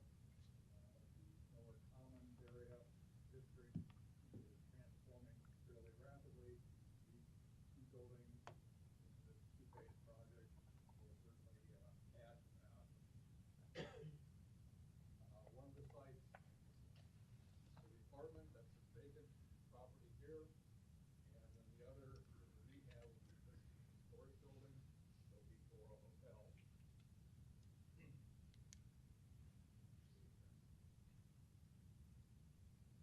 This lays out pretty well the status of the Miller Commons district with the frame apartments here near the Master Craft building. You recall the Hello Apartments, which are recently completed, and then the Millwork Hotel. The other building here is the city parking garage in the design phase now. That'll provide some needed parking both for this project and for other land. Okay, the apartment building.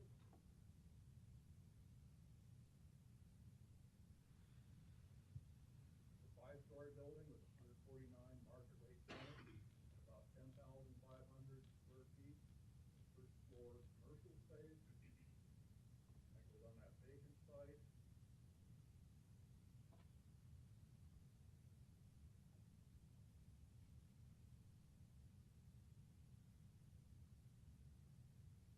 This is the hotel building. It'll be rehabilitated. The 135 rooms, includes 19 suites, multiple amenities, kind of a specialty hotel. Developer is a joint venture, Bluestone Development, Deborah and Christian Christensen, and Black Dog Fund, managed by Paul G. Smith.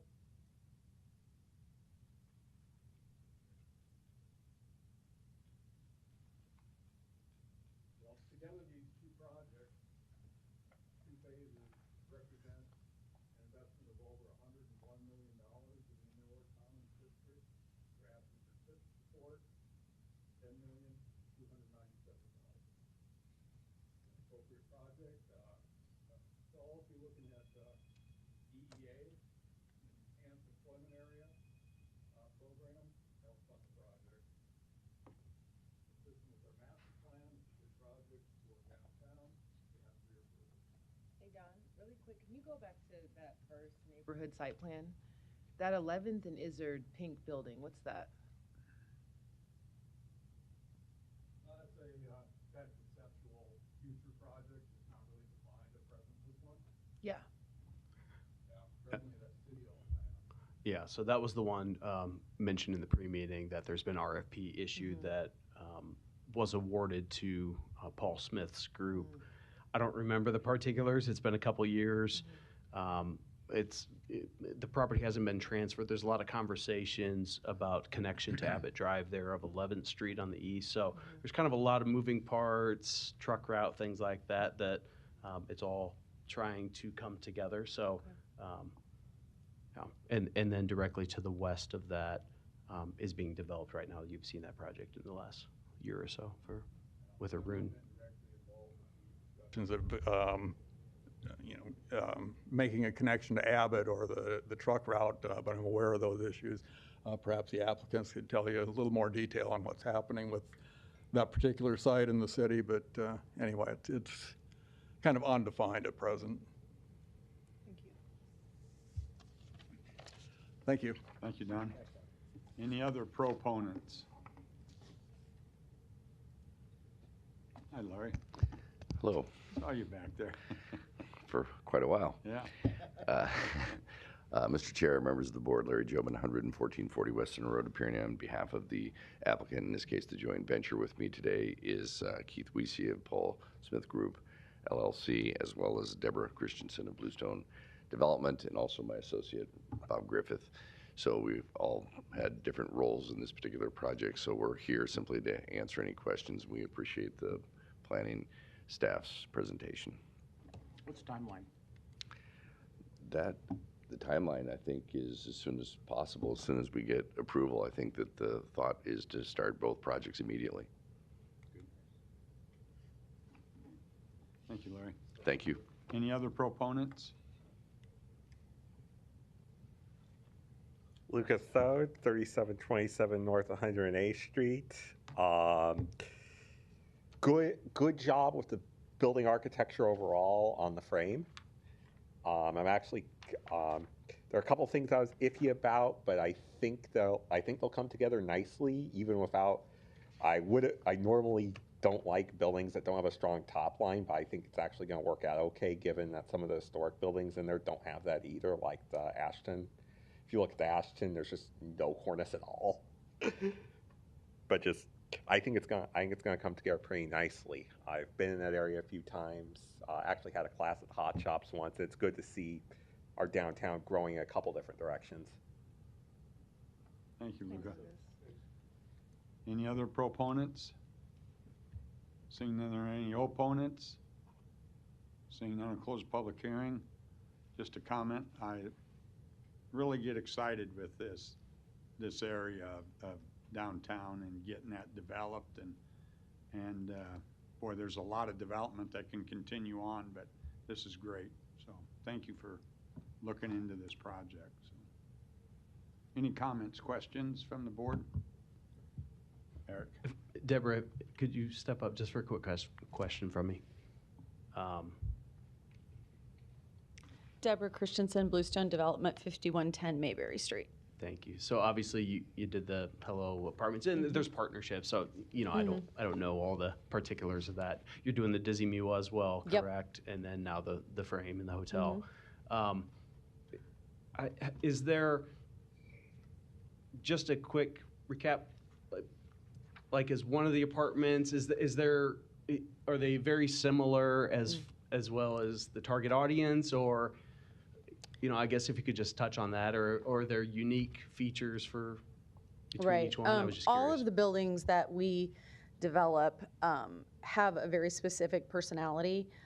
We spend a lot of time on branding and trying that each one has its own personality. Hello Apartments opened in 2022, and it was our fastest lease up, best lease up we've actually ever had. There is a very diverse group of people who live in the building, much more than we expected. There are empty nesters. There's your kind of traditional, young professional. There are grad students from Creighton. There are even people with kids. There's a school bus that actually comes into Millwork now, which we're just so excited about, that there's this wide diversity. In general, our projects tend to most of the people who live in our projects tend to be the kind of young professional, in their second job. Not maybe their first apartment, maybe this is their second or third apartment, they can afford to live alone. But as time has gone on, we have really started to have quite a diverse mix of people who live with us, lots of empty nesters, and like I said, some families. Hello is completely leased up. Dizzy Mule, half of it's gonna come online in November, and the other half's gonna be done in March. It'll have kind of the same target market, but it has a completely different personality, feel. Hello's a little younger, brighter, as if you've driven by, you've seen. Dizzy Mule's gonna have a little bit more of it's kind of a cross between old and new. We've taken a lot of effort to bring in a lot of the old millwork kind of feeling things, whether that's through wallpaper or finishes, things like that. So I think it'll just attract a different kind of person. Frame is going to be, I would say, just a little bit higher end than Dizzy Mule.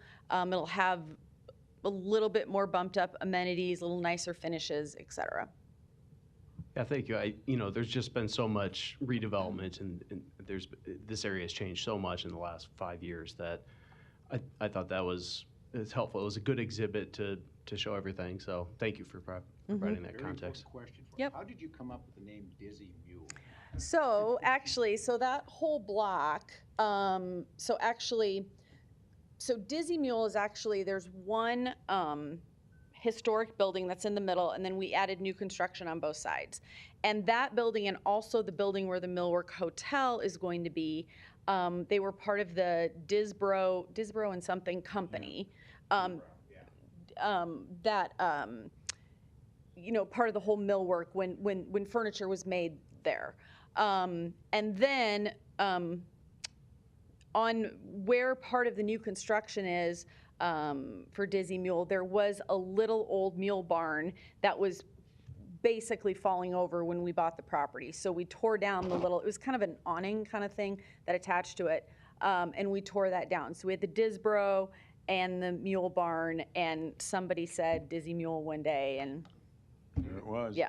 It's good. It's not like Yeah. I mean, that was how they delivered all their goods way back in the day. Mhm. That's why the mules were there. Mhm. Huh. Yeah, it wasn't. You remember, huh? I remember. Okay. Unless there's anything else, Okay. we should probably keep this moving. So staff recommends approval. Obviously excited about the project and the area in general. Do we have a motion? Second. We have a motion and a second. Kathy, please record the vote. Morris? Yes. Pate? Yes. Sotolongo? Rosacker? Yes. Franklin? Yes. Moore? Yes. Mr. Chair? Yes. Approved 7-0. Agenda item number 20, case C10-24-210, C11-24-211. Applicant ECG Acquisitions LLC request rezoning from DR to R6 with approval of a PUD Plan Unit Development Overlay District. Location 5504 Kansas Ave. And Larry, you're up again. Thank you, Mr. Chair, members of the board. Larry Jobin, 11440 West Center Road, appearing on behalf of the applicant. With me today is Rob Duvall of Schemmer Associates, the consulting engineers on this particular project. My clients had to catch planes. Ben Daschel was here from Elmington Capital. He lives in Nashville. Had to leave. Jake Himes also had to leave. He's from Philadelphia, so they were in here to answer whatever questions about them. I can provide a little bit of information about them. They, Elmington Capital is based in Nashville. They manage over 37,000 units in 15 different states, and they've acquired or developed over 10,000 multifamily affordable units since 2010 in about 8 states. So they're long-term holders of real estate. They don't do what they call turn and burn. They are long-term holders, and they invest, and they keep these properties and manage them and own them for the eternity, essentially. So the approvals that we're seeking today is the rezoning from DR to R6 with the more restrictive site regulators of R5. And so that will be done through the planned unit overlay district. The existing conditions,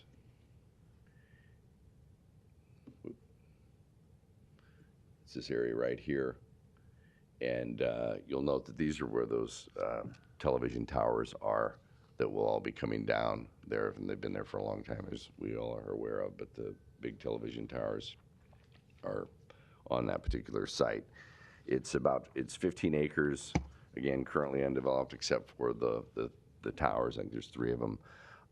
As far as the surrounding zoning areas, to the north, there's R4, R5, R7, and CC zoning. To the south is R2. To the east is R435 and R2. And then to the west is R6 PUD and CC up here on the north side. The master plan and future land use map called for this property to be low-density residential housing, which you'll find out here. That's what this is. This is the future land use map. The properties, identified by the star, again, low-density residential housing designation on the future land use map. There will be an administrative one-lot subdivision, so there's no platting before you. It's currently unplatted, but it's just administrative as far as the platting of this particular property. As far as the site plan, this is the site plan. We have Kansas Avenue at this location, and we have 54th Street at this location, and 56th at this location here. The proposed plan is 8 3-story buildings. 2 of the buildings have 33 units, and 6 of the buildings have 24 units. There's also a clubhouse. The detention basin is up here in the northeast corner. Access is off of Kansas Avenue in this location here, and then off of 56th Street in this location, which is really the main thoroughfare, main entrance into the site. This is more of a secondary type location, but the fire department, of course, requires 2 access points into a multifamily project such as this. Talked about this earlier. We are doing the R6 with the more restrictive R5 site regulators, which makes this low-density residential housing, which is 15 units or less. This particular project is showing a density of 14 units per acre, which is considered low-density residential housing. So it's consistent with the master plan, future land use map. In the clubhouse and around the site, there's various amenities. There's a swimming pool, fitness room, the clubhouse, patios, green space, playground area, dog park, interior. There's in-unit washers and dryers, and also vinyl plank flooring. And so I've got some pictures of some of the interiors of what it might look like, if you'd care to see those. As far as building materials,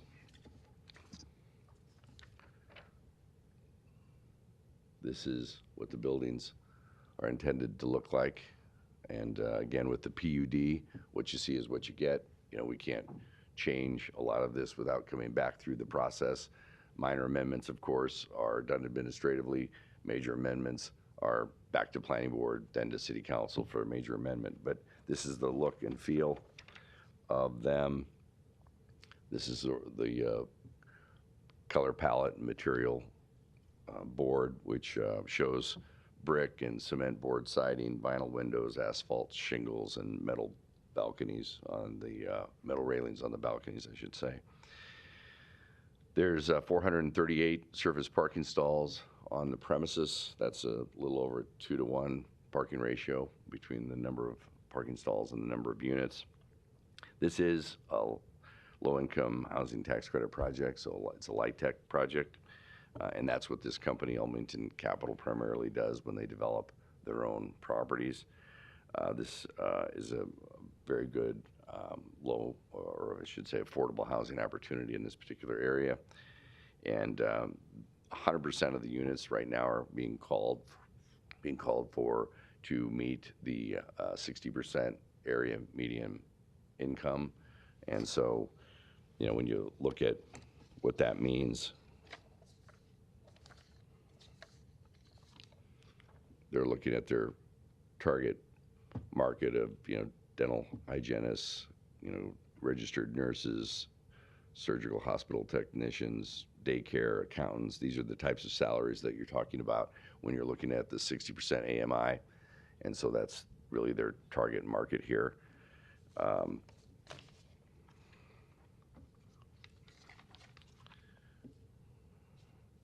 So there is a traffic study being prepared now. I don't believe it's complete, but obviously it'll have to be reviewed and approved by the Public Works Department, and any public improvements that would be required or maybe shown to be required by the approved traffic study will have to be done. Of course, we don't believe there will be any because it is low-density residential housing, and these residential streets are really built for that type of use anyway. So there was 2 neighborhood meetings. The first one, I believe, was on August 3rd. I was not in attendance at that one, but I believe there was one neighbor that attended that, and city council member Juanita Johnson was actually at that meeting as well. And then we had a follow-up meeting last night, and there were 4 neighbors that were at that particular meeting, and City Council member Juanita Johnson showed up to that too, but showed up at the end because the doors apparently were locked and she couldn't get in, so we apologized about that to her. So with that, we appreciate the recommendation of the planning department. We find the same acceptable. I think what it called for is working out some more landscaping along the southern boundary. This does meet all the site regulators with respect to buffer yards. You'll note that the building here, there's a little maintenance shed here that's about 35 feet away from the property line, but the first building to the south here is about 160 feet, just to give you some depth from Kansas Street. So this one is probably 140 feet, these two, and actually this one's about 160 feet as well. So there's quite a distance, quite a separation from the residential neighborhood to the south. And so with that, we're happy to answer any questions and respond to any opposition that may be here today. Okay, thank you, Larry. Thank you. Any other proponents?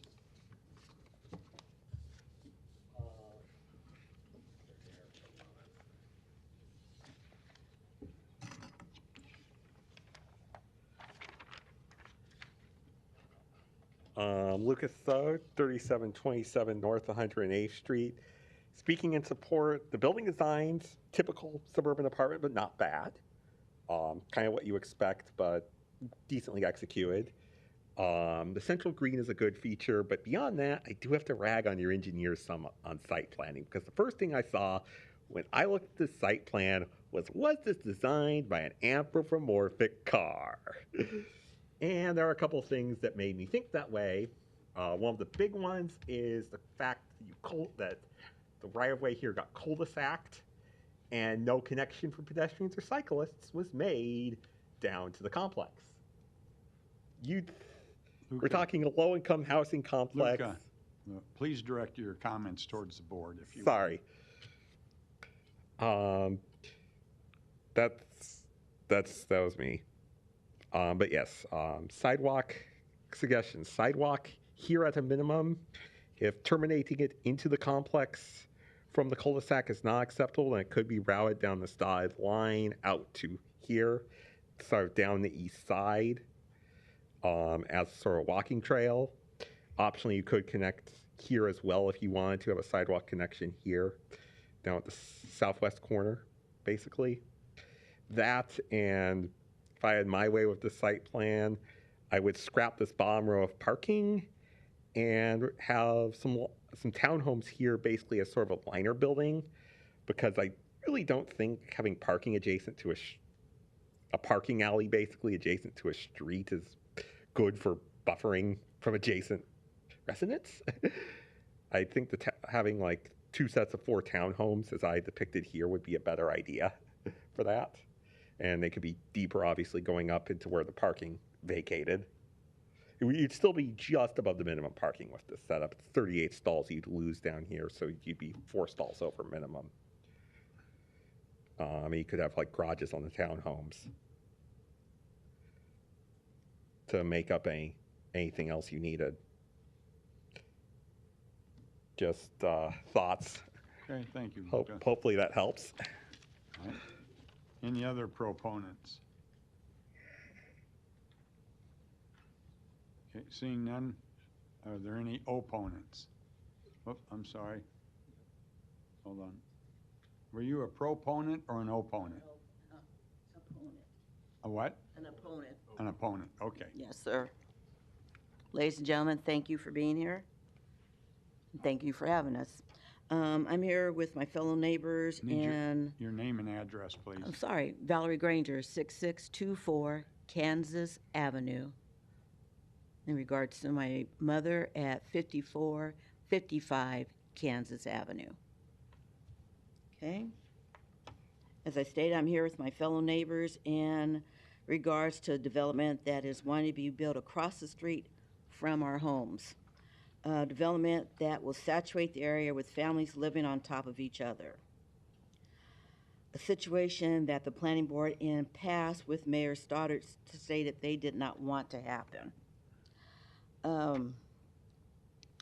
This area being proposed, there are several apartments less than a mile radius.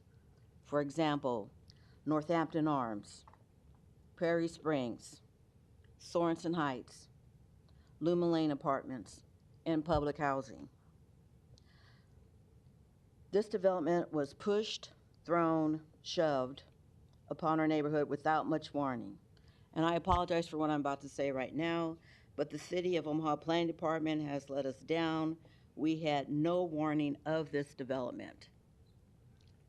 Letters about the initial meeting came 2 days before the meeting, which was on July 31st, the day of the storm. They were mailed from Nashville, supposedly, on July 22nd. They were received on July the 29th. The letter was a blanket statement, and I don't know if you guys have copies, but I do have some if you wish to look at it.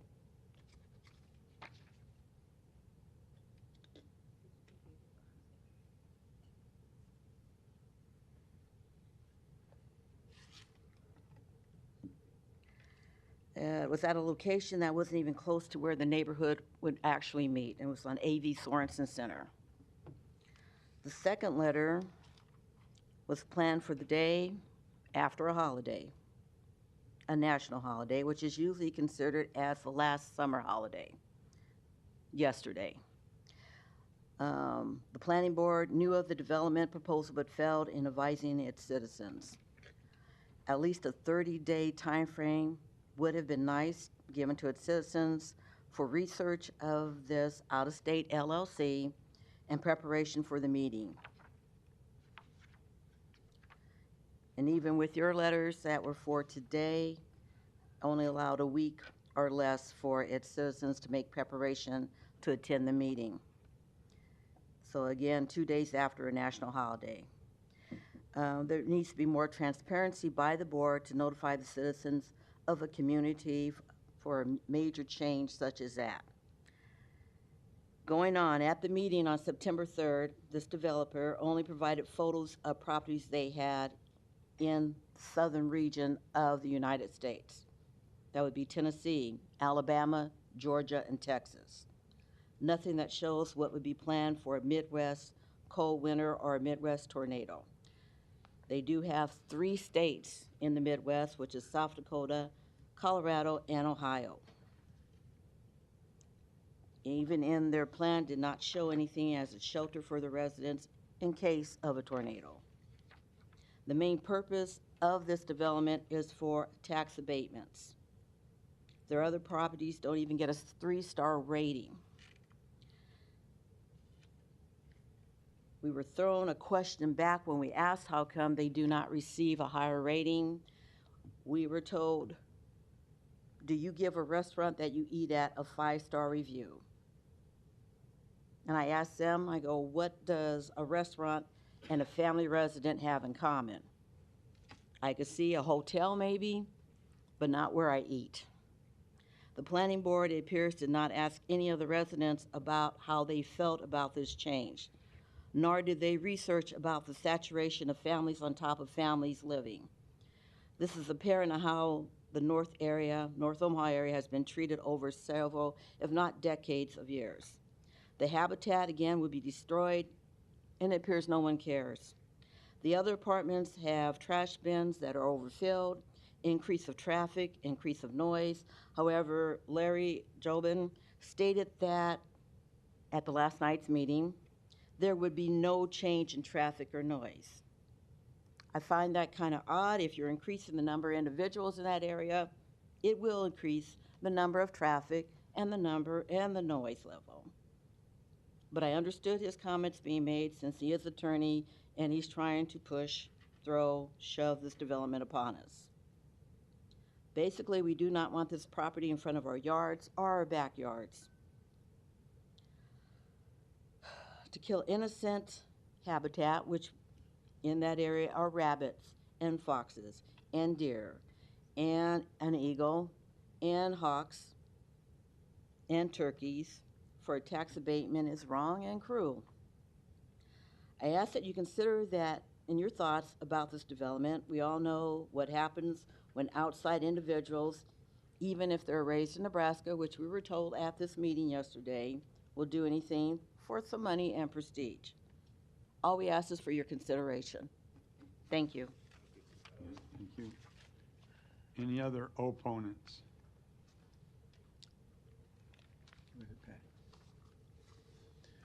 I'm Sean McGee, 5445 Kansas Ave. And I'm Patty McGee, same address. So we're opposed to this development. As Mrs. Granger already pointed out, notification was not on point. First of all, I am Sean McGee. I am a former member of the Omaha NAACP Executive Board, at-large Executive Board member. I'm currently still a member of the NAACP General Body. We were not informed enough about this project. NAACP is residing on the north side, offices on the north side of Omaha. We reside on the north side of Omaha as well. They are our stakeholder organization. I've been a member of NAACP in 3 different states, including now Nebraska, for over 30 years. And so this is information that I would need to share with them, but without enough advance notice, it's impossible to provide an informed framework for what this project is and the potential it has to do to our community.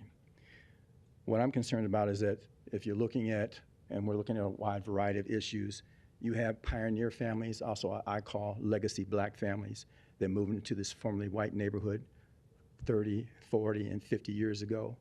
These individuals have raised their kids and sometimes their grandkids in this neighborhood. They abut the property right across the street on Kansas Ave. They're in their 70s and 80s. They did not have enough time to respond. They're dealing with doctor's appointments they would have to reschedule to be here today because we had offered to bring them here in our vehicle. But if they were to reschedule their doctor's appointments, they would not be able to see their doctors for another 3 or 4 or 5 months. So they could not be here to speak, but they also did not have enough advance notice in order to be able to talk about these issues with their stakeholders, with their neighbors, with their stakeholder organizations like the NAACP. These are what I call legacy families. They have fought through redlining in North Omaha. They have fought through other types of housing discrimination, and they finally bought their dream homes on Kansas Ave. Bought their dream homes, but the disrespect shown by this panel, working with Elmington, not to give them advance notice as to this project's focus and undertaking, and have them have time to come and actually engage with you, if not in person, then through a letter, is problematic. So I want you to think, I want to see by a show of hands, how many of you now, race, gender, think those identities sometimes are easy to identify for people to raise their hands around. Well, I would like to ask you, how many of you considered yourselves to be originally from a working class blue collar background? By a show of hands. So you grew up in a blue collar background. And you know blue collar values, right? You know blue collar hard work.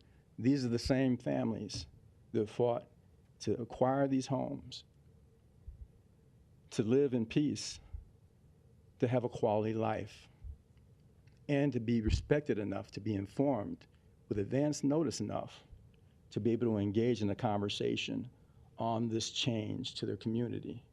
But they were disrespected. Now, I'm not saying you did it intentionally. It might be just a organizational issue. You might have some problems with the timing in which you inform people.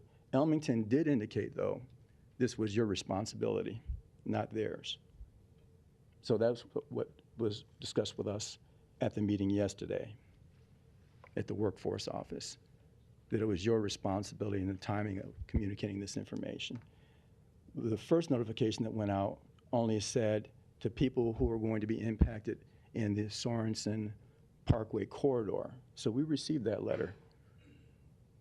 We didn't know how that applied to us because we're thinking of Sorensen proper, the street, the corridor itself. We're not thinking Kansas Ave. So we didn't go to that meeting. Mrs. Granger did go to that meeting, but we did not. May Go I ahead. add, it did not indicate the purpose, it just said a project. A project. It did not say apartment building complex. So it's very vague. The other part is we're going to kind of piggyback on what Mrs. Granger said. With the existing apartment complexes, Northampton Arms, and recent builds of multi-unit complexes northwest of 56th Street and Sorensen Parkway, there is becoming saturated with basically apartment complexes, rental units. If you're looking at adding another 210-unit complex with 1, 2, and 3-bedroom units, it seems the area will be overdeveloped. There is no significant benefit to this proposal, but the impact will have a long-time impact on the residents living in that area. I believe they received. Did Yep. you all receive this? Letter from Mr. Butler. Yes. I'm starting at the bottom of the letter, though. Did we receive that? You should have that. I sent it to Patrick Butler yesterday morning. He said he would be sure that you all would get a copy. So the thing about that is that Patty, did you email it to him or just send it in the mail? Yes, I emailed it to Emailed him. it to him? Yes. I'm So not the- certain. Okay. So the issue here out of many issues is that we don't want to see this development move forward. But if a development needed to move forward, it seems like North Omaha is being saturated with rental properties. That does not provide a pathway for low income and working class / blue collar families to move into the American middle class by having home ownership. This is one of the largest parcels of land you will see in North Omaha by far. And having solely rental units is not going to allow people to grow their families and create intergenerational wealth in a financial future that will provide security for themselves, for their children, and for their grandchildren. We're not looking at adding commercial units. We know there's a housing crisis. We know that. We don't disagree with that. But you know what? There's a home owner crisis, and it disproportionately impacts communities of color. It impacts all people, but it disproportionately impacts communities of color, especially in the aftermath of the pandemic, where there were so many foreclosures, hitting all people, not disregarding that, but disproportionately hitting people of color, black people and Latino people, to be more precise. So here we have an opportunity, if we have to have something on that. Have any of you driven by that acreage and seen how big it looks? Wouldn't you agree that's one of the largest parcels of land you've ever seen on the north side for potential development? Yeah, by far. What would you say the acreage is on that? Does anyone know? 14.69 acres. Yeah. That's quite sizable. So by having rental properties there, you're not providing a pathway for home ownership. You're not providing a pathway for low income or working class / blue collar families to middle class reality. We're talking about transforming communities, not providing some kind of a status quo where they're renting and their life and their experiences as well as their children's experience are transitory. They're going to move into a rental unit. They're going to move out of that rental unit into another rental unit somewhere else, depending on what kind of job they have, what kind of income they have coming in. When we're looking at, and this is the NAACP and other stakeholder organizations that are based in the north side, when we're looking at these communities, we're looking at providing a pathway to grow the community, not for it to remain in place without growth. So if there has to be development, let there be homes built with a community center. Let there be green space where there can be festivals and fairs in connection with the city and with the surrounding pre-existing community. Let there be a homeowners association established. So with younger families that don't know what the importance of mowing your lawn or whatever the case may be, will be part of a homeowners association. You don't buy into a homeowners association. It's just part of a homeowners association that would be part of the complex.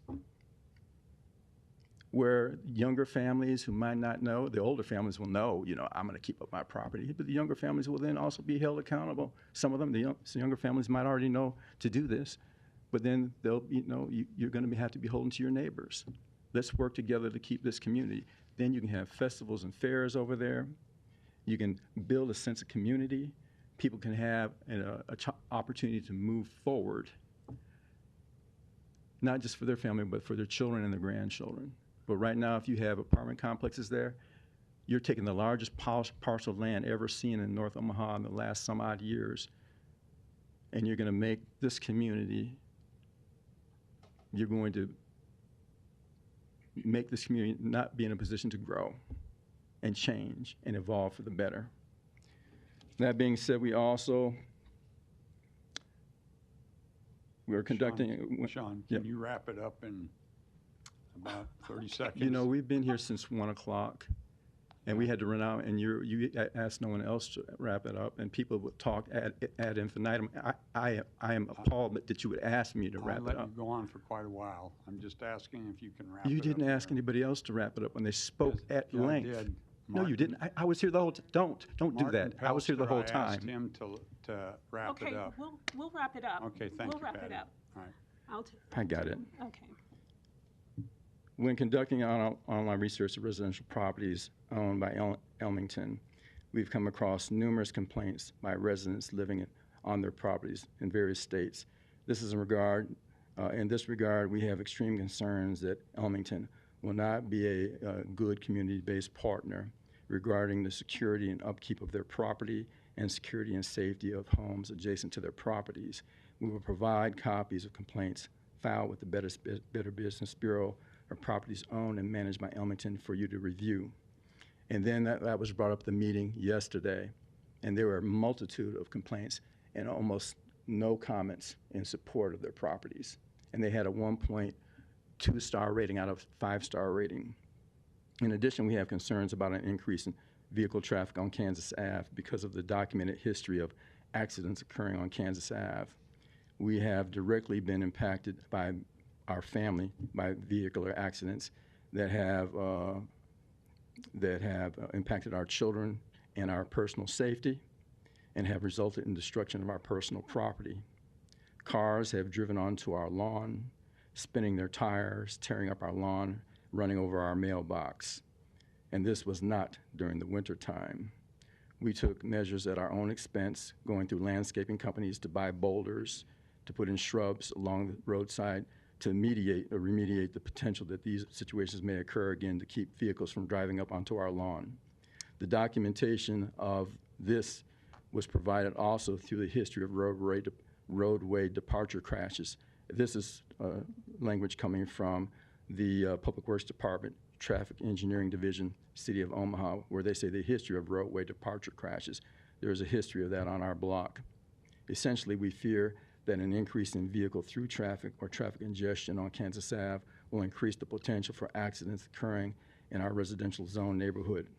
Also, on a health and environmental level, we have 3 children that we're legal guardians of with chronic asthma who will be directly and negatively impacted by living across the street from an ongoing construction site due to the increased airborne pollutants.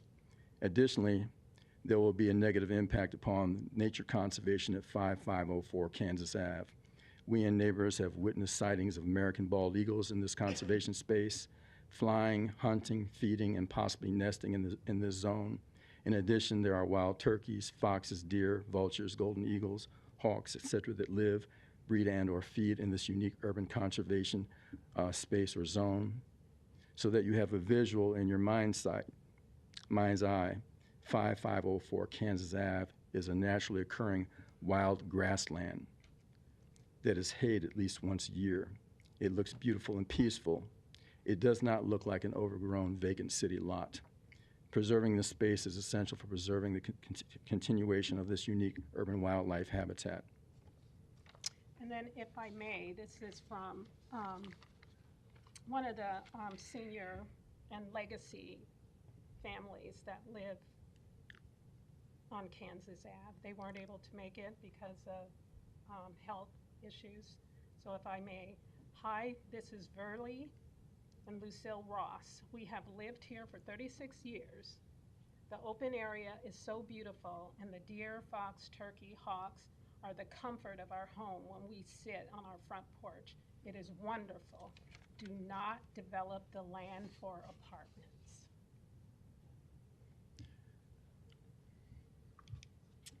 So bottom line is, if it's going to be developed, if it has to be developed, it should be developed for homeowners who are low income and or working class / blue collar families, because we want to change and grow the culture of North Omaha. When we went to the meeting yesterday, the presenters indicated nurses, medical technicians, things like that. The point is that they didn't even identify who are the people who already live in the community. They were talking about having folks coming in from outside of the community and not even providing a benefit directly to the folks already living in the community or the surrounding communities on North Omaha. Their whole perspective was looking who we can bring in from outside. Now, Emmanuel Hospital is my hospital. That's where I go. And they were talking about Emmanuel, CHI Emmanuel specifically. I can't even speak anymore. The bottom line is that we want to see an opportunity to have this property either maintained as it is or used to bring in housing. Now, if we could turn to Oprah Winfrey or Warren Buffett and one of his children or two of his children or his acolytes, we could turn to Mackenzie Scott, we could turn to somebody to buy this property and do just that, that would be great. But this is a chance for you all to grow North Omaha if it has to be developed. By not putting in rental units, that's not growing North Omaha. That's a commercial unit. We're talking about home ownership. Home ownership. If you come from the background you say you do, you know what it means and you know how it changed the trajectory of your lives. You know rental units don't change the trajectory of your life. I think we got your point. Thank you. All right. I'm sorry. Any other opponents? Okay. Seeing none, I'll close the public hearing. Oh, I do have one more. I'm sorry. All right. Just to make it clear, Northampton Arms is directly Valerie, across. We need your name and address again. Again, Yeah. Valerie Granger, 6624 Kansas Avenue. Okay, go ahead. Northampton Arms is directly across from the unit development they want to do. It's right here. That is two apartments right next to each other. Okay, That should not happen. gotcha. And as I was at both meetings, Larry was not there. He was at the second one. But all I heard Larry say is, yeah, I developed most of Omaha. I mean, yeah, you can be proud but you're getting the money, not the families. Okay, thank you. Close public hearing. Larry, did you want to come up? Yeah. Yes, Mr. Chair. Members of the board, Larry Jobin, 11440 West Center Road, appearing on behalf of the applicant. I'll try to be brief, but I want to address a few things. The notice that was followed for both the neighborhood meetings, and I think there was a misunderstanding maybe on their part. The neighborhood meetings that we had are really private notices, but they followed the same 300-foot radius requirement.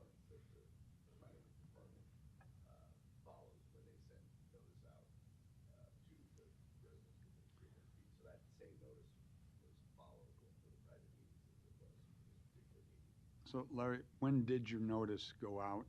I did not do the notices, so I'm not exactly sure. Obviously, prior to the meeting, should they have been out earlier? I don't know the answer to that. Okay. Who would know the answer to that? Are they here or not? Okay, all right. I mean, this first example we're looking at is dated August 1. So I saw that. before that, correct? Yes. In July.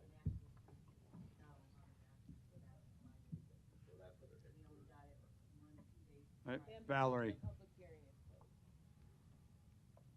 Was that Valerie or, I couldn't see. Okay, thank you, Valerie. So, I wanted to point out that this elevation was shown yesterday. I'm not sure it was shown at the first meeting, but it was shown yesterday. This is the proposed elevation that they're looking to construct, which again is the high quality materials that you expect for an apartment complex.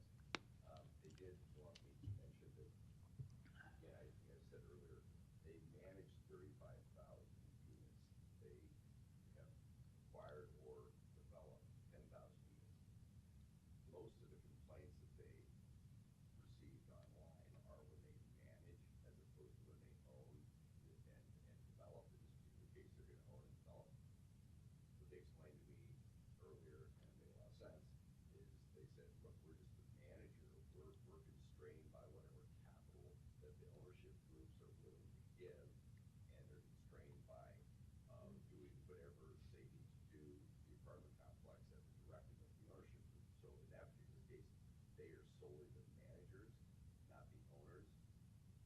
And Who are you referring to? the developer of capital. So remember, I said that some of the complaints that are on the internet, which again, can't satisfy 35,000 people, over 100,000 people that live in these various units. 35,000 units are units they manage, they don't own or did not develop. 10,000 units they actually own or develop, and they said they have very few complaints, and that they address everything, and that they're well capitalized. And this is going to be one of those complexes, not one of the different owned, where they only manage and are subject to the directive of the ownership group, the capital ability of the ownership group, those kinds of things. So they wanted me to distinguish between those units as opposed to the units that they actually acquire and develop themselves, like you're going to in this particular case. Larry, do they currently manage any properties in Omaha? What is that? Do they currently manage any other properties in Omaha? No, they're in, they manage properties in 15 different states, and they actually own or have acquired the properties, the 10,000 units in 8 different states. So there's a distinction really between when they're solely the manager versus when they're the ownership and developer. As far as the unit mix, I should have mentioned this, of the 210 units, there's 48 one-bedroom units, constitutes about 23% of the total 210 units, and the average rent on those is $1,124 a month. There are 72 two-bedroom units, which constitutes about 34% of the 210 units. The average rent on those is $1,359 a month. And then there are 90 three-bedroom units, which constitutes about 43% of the total of the 210 units, and they go for about $1,572 a month. So when they are looking towards families, I think it's kind of interesting. We've all seen enough multifamily projects. It's rare that you see 43%, for example, being three-bedroom units. It's more the studios, the convertibles, the one-bedrooms. I think it's rare that you see the majority of them being the three-bedrooms, and I think that's what their target market is, to provide affordable housing for families in this particular area. And the tax credit part of this adds to the capital stack and actually allows low-income housing tax credit developers to make a much better product, because they're able to sell those tax credits to provide more capital to make the project much nicer from an architectural perspective. This project is $62 million. They have every interest in making sure that they maintain this asset and that they manage it appropriately, that they do their tenant background checks, that they make sure that the tenants that are there are good tenants, are able to pay the rents that I just talked about. And so they will have criteria in place to make sure that it's the quality tenants that meet the criteria of the Affordable Housing Act. And really, I think, other than that, I'm just happy to answer any questions that you might have, but I think I addressed most of the comments. As far as the trail coming through, I think that's something that we can certainly talk about. I think the cul-de-sac, the city agrees is appropriate. That cul-de-sac is right there. This little stub goes nowhere but just between an apartment complex to the north, and then really comes into here, and no one really wants a thoroughfare coming through either that apartment complex to the north or this particular proposed project. So the cul-de-sac makes sense in this particular case. So with that, I'm happy to answer any questions that you might have, and I got the speakers back, I guess, so hopefully you could hear me well enough.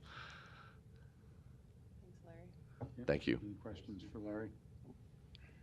Okay, thank you. Eric. I would just like to add, we had a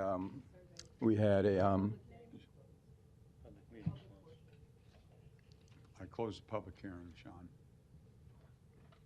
just two more things. It's not contentious, actually. What it is Luca. that when we spoke with the folks about, with Elmington, if this project goes through, Sean. we would like them to have their management team be drawn from the local community, not imported from Nashville, Tennessee. Also, when we're looking at the construction crews who are working there, Sean. 30% of the folks working Sean, I closed could the be public drawn hearing. from the Please community. don't continue. Please I take know. a seat. Oh, that's fine, that's fine. Please But I do take a take seat. exception that you tried to cut me off earlier. We sat back patiently where folks spoke ad infinitum, and you gave them no time calls. You were They repeating went over. yourself, They so went over 10 that's all right. minutes. Now, Sean, I'm gonna ask you one more time to take a seat. I'm just letting you know. Okay. Luca. Yeah. Okay. Lucas, I'm sorry. All right, Eric.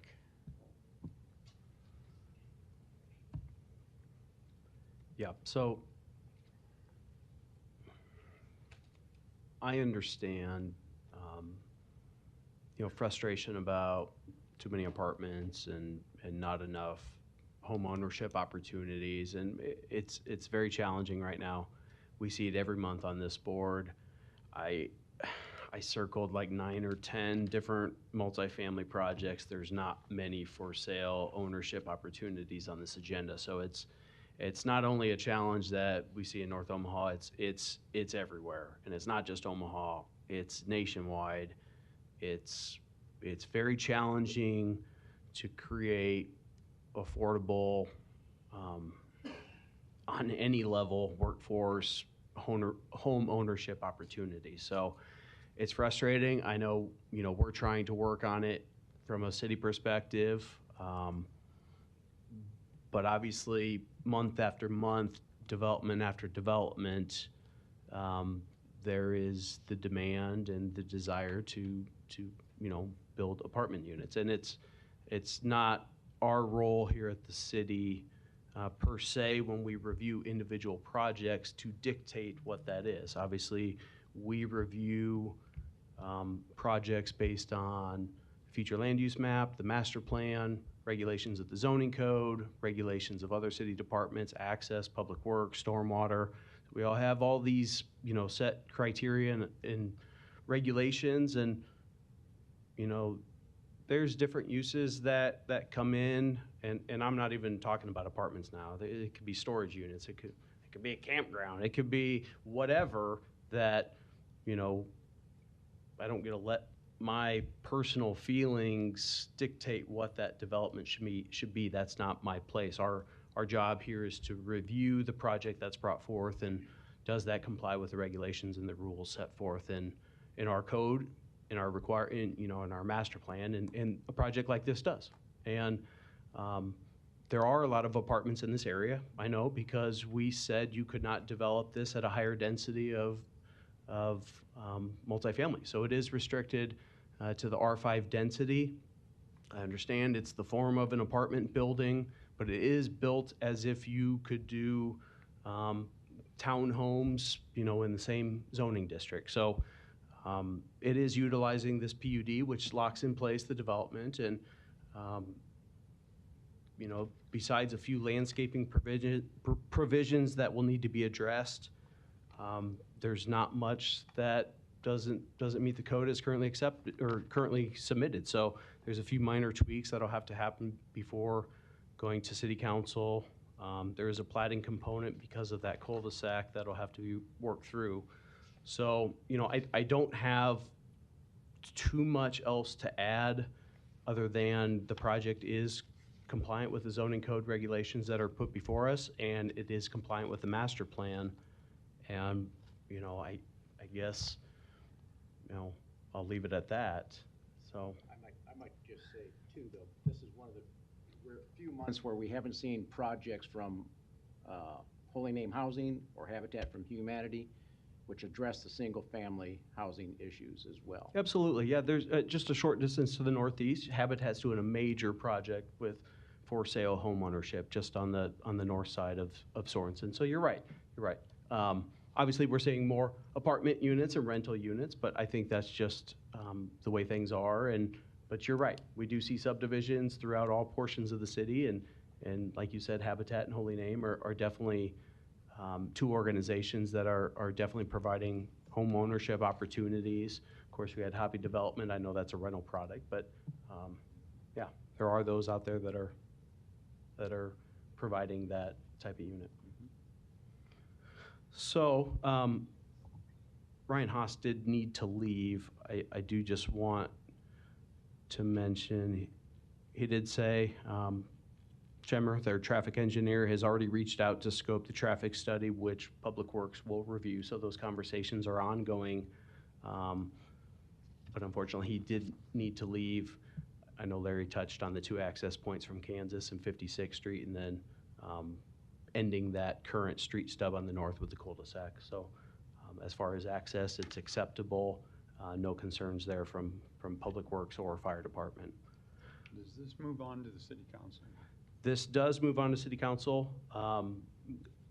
Larry misspoke. The administrative, it's not an administrative plat. There will have to be a platting component that comes through planning board council because of that cul-de-sac and the right-of-way that's required for that. So this will not proceed to city council until that plat does. It'll go together. All right. So with that being said, staff recommends approval of a rezoning from DR to R6. In the R6, it's a little misleading. It's tied down to the R5 density with the accompanied PUD. So approval of the rezoning from DR to R6, approval of the PUD subject to submittal in compliance with acceptable final plans prior to forwarding to city council. Do we have a motion? I move approval of rezoning from DR to R6 and approval of the PUD subject to submittal of and compliance with acceptable final PUD plans prior to forwarding the request on to city council. Second. We have a motion and a second. Kathy, please record the vote. Pate? Yes. Sotolongo? Yes. Rosacker? Yes. Franklin? So I am going to vote yes, but I do want to say really quick, I think it's applicable that my colleague here mentioned, and Eric mentioned, affordable single-family home ownership opportunities that happen in this city and in North Omaha, but across the city, and being tied to 2 nonprofit organizations. I think it's very applicable to understand because there is demand and a need for affordable, low-income and workforce home ownership opportunities. I couldn't agree with you more fully there. I think if a developer could find a way for that to be feasible, to make that work, there would be more projects like that. But the reason why nonprofits take those on is because they have access to processes, subsidies, and other tools to make that a viable path forward. The reason why for-profit developers is because these are people. These aren't agencies and organizations whose bottom lines are the agencies. They're theirs. These are developers. And so I agree. There should be more opportunity for affordable, mixed income, workforce housing for people to buy homes in neighborhoods just like this. However, that's why we rely so heavily on our nonprofit partners to do that, but this is a for-profit development, and so I just wanted to provide that context. I think it's very pertinent that you mentioned these 2 nonprofit organizations. This is not a nonprofit project. It is very difficult to build a home ownership project for a for-profit developer. So, Kathy, my vote is yes. Moore? Yes. Morris? Yes. Mr. Chair? Yes. Approved 7-0. Okay, last one here. Agenda item number 21, case C7-24-212, C10-24-213, C11-24-214. Applicant Lockwood Development requests rezoning from GI and GC to CC with approval of a PUR plan unit redevelopment overlay district along with approval of a conditional use permit to allow multiple family residential in the CC district and expansion of the ACI overlay for a portion of the site. Location southwest of 72nd and Farnham Streets. We'll hear from the applicant, please. Hello, my name is Brett West. I'm West Development. This probably should have been under that. It's not a Lockwood Development project. They're partners, but I'm leading the charge here. Been involved in a lot of multifamily here in town, including the Swivel, which is right next door. Was in front of you at the 27th and Leavenworth project. So looking forward to another project that I think is serving a property that was headed down a road that maybe wasn't as dense as we all would have liked. So this is the Jimmy John's is sitting on this corner right now. The site has been demolished of all the rest of it. I was really attracted to this site given the library investment.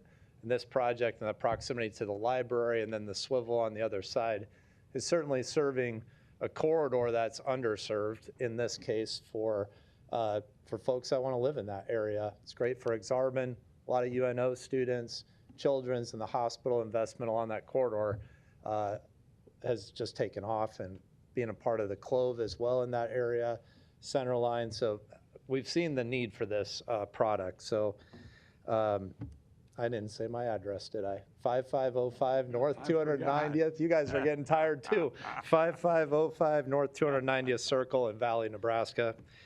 So this, a total of 176 units. This is more for your folks who are working in this area or going to school. So more student and young professional based, 24 two-bedroom units, some lofted units in there. 96 one-bedrooms, 56 studios. We have a clubhouse on the first floor, which would be in this area. We're actually going to move Jimmy John's, so no worries. Your sandwiches, you can still get them. We're going to do a drive-through and then a Jimmy John's here in this corner, and then also add a pizza concept in that area as well. Kind of on the first floor, that's kind of the amenities that you need for the young professional. That's all my kids need, it's Jimmy John's and pizza. So. Yeah. Which way are we? You're looking basically at the corner of 72nd going this way and Farnham going this way. Yep. So to the left is south. So south would be down, north up. So this is, yes. So the Jimmy John's is going to be right in here. So there's a drive-through through the building and around the back. So Jimmy John's will still be available for everybody. So I don't want any opposition because I got rid of Jimmy John's. It'll come back. We are doing 97 structured stalls. So in the building, in the main part of the building, there will kind of be 1.5 stories of parking. And then we have 110 surface stalls out in front. So that is the current plan. I'm open to any questions. I'll keep it short and sweet. Okay. Thank you, Brett. You bet. Any other proponents? Me again. Lucas Thode, 3727 North 108th Street. Very good site choice for apartments. You've got a lot of jobs nearby. You also have the Orbit and the 18, which is also pretty much a frequent route, basically right next door. So you've got the transit to get to a lot of places. That said, it does bring a few questions. It almost makes you wonder, why not TOD2MX for this? Maybe it has to do with Jimmy John's needing that drive-through? That's exactly why. Good job, Lucas. And the L shape doesn't do a great job of fronting the street. I'm not sure if this would be possible given the PUR and like parking study and what have you, but one option kind of to salvage the existing site plan, I think, would be to cut some of the parking out and make it like a plaza space for the apartment residents. It's sort of a forecourt approach. That's something that's a very classic apartment design feature. You'll see an L-shaped building with the forecourt on the corner. Just throwing a few ideas out there, it might help make this project a better one. Thanks, Lucas. Thank you. Any other proponents? They're not here for this. Okay. Are there any opponents? Seeing none, close public hearing. Additional comments, questions from the board? Eric. Yeah, so do you want to? Nope, I'm okay. open for questions. Nope, I just have, there's a few items to address before proceeding to city council. A few of the building materials, a little bit more of the primary material, just some details on the screen walls. So I know Lucas had mentioned TOD to MX, and yes, drive-throughs are not allowed in the TOD. We don't force rezonings to TOD, but we also do review the PURs with the TOD concepts in mind. So most of that is incorporated into the design as much as feasible. So I don't have much to add. So staff recommends approval of the rezoning from GI and GC to CC, approval of the expansion of the ACI overlay for a portion of the site, approval of the PUR overlay district, subject to submittal of final plans prior to city council, and approval of the conditional use permit to allow multifamily residential in the CC district, subject to the 7 conditions in the report. If you all don't mind, I'm going to ask if Sydney would like to offer the... I'm sorry, Sydney, you don't have to. I will make a motion to approve the rezoning from GI and GC to CC, approval of the expansion of the ACI overlay for a portion of the site, approval of the PUR overlay, subject to the submittal of an acceptable PUR plan prior to forwarding to City Council, and approval of a conditional use permit to allow multiple family residential in the CC district, subject to the following 7 conditions. Thank you, Chairman. Second. We have a motion and a second. Kathy, please record the vote. Sotolongo? Yes. Rosacker? Yes. Franklin? Yes. Moore? Yes. Morris? Pate? Yes. Mr. Chair? Yes. Approved 7-0. Do we have a motion? What? Oh, do we have a motion for, let's see, August pre-meeting and public meeting minutes? I'll make a motion to approve August pre-meeting and meeting minutes. Second. We have a motion and a second. Kathy, please record the vote. Rosacker? Yes. Franklin? Yes. Moore? Morris? Pate? Yes. Sotolongo? Yes. Mr. Chair? Yes. Approved 6-0. Sydney, would you like to make the Yeah, motion? I would. I'll make a motion to adjourn. Second. We have a motion and a second. Kathy, please record the vote. Franklin? Yes. Moore? Yes. Morris? Pate? Yes. Sotolongo? Yes. Rosacker? Yes. Mr. Chair? Yes. All right. Approved Guys, 7-0. let's take a selfie quick. Okay.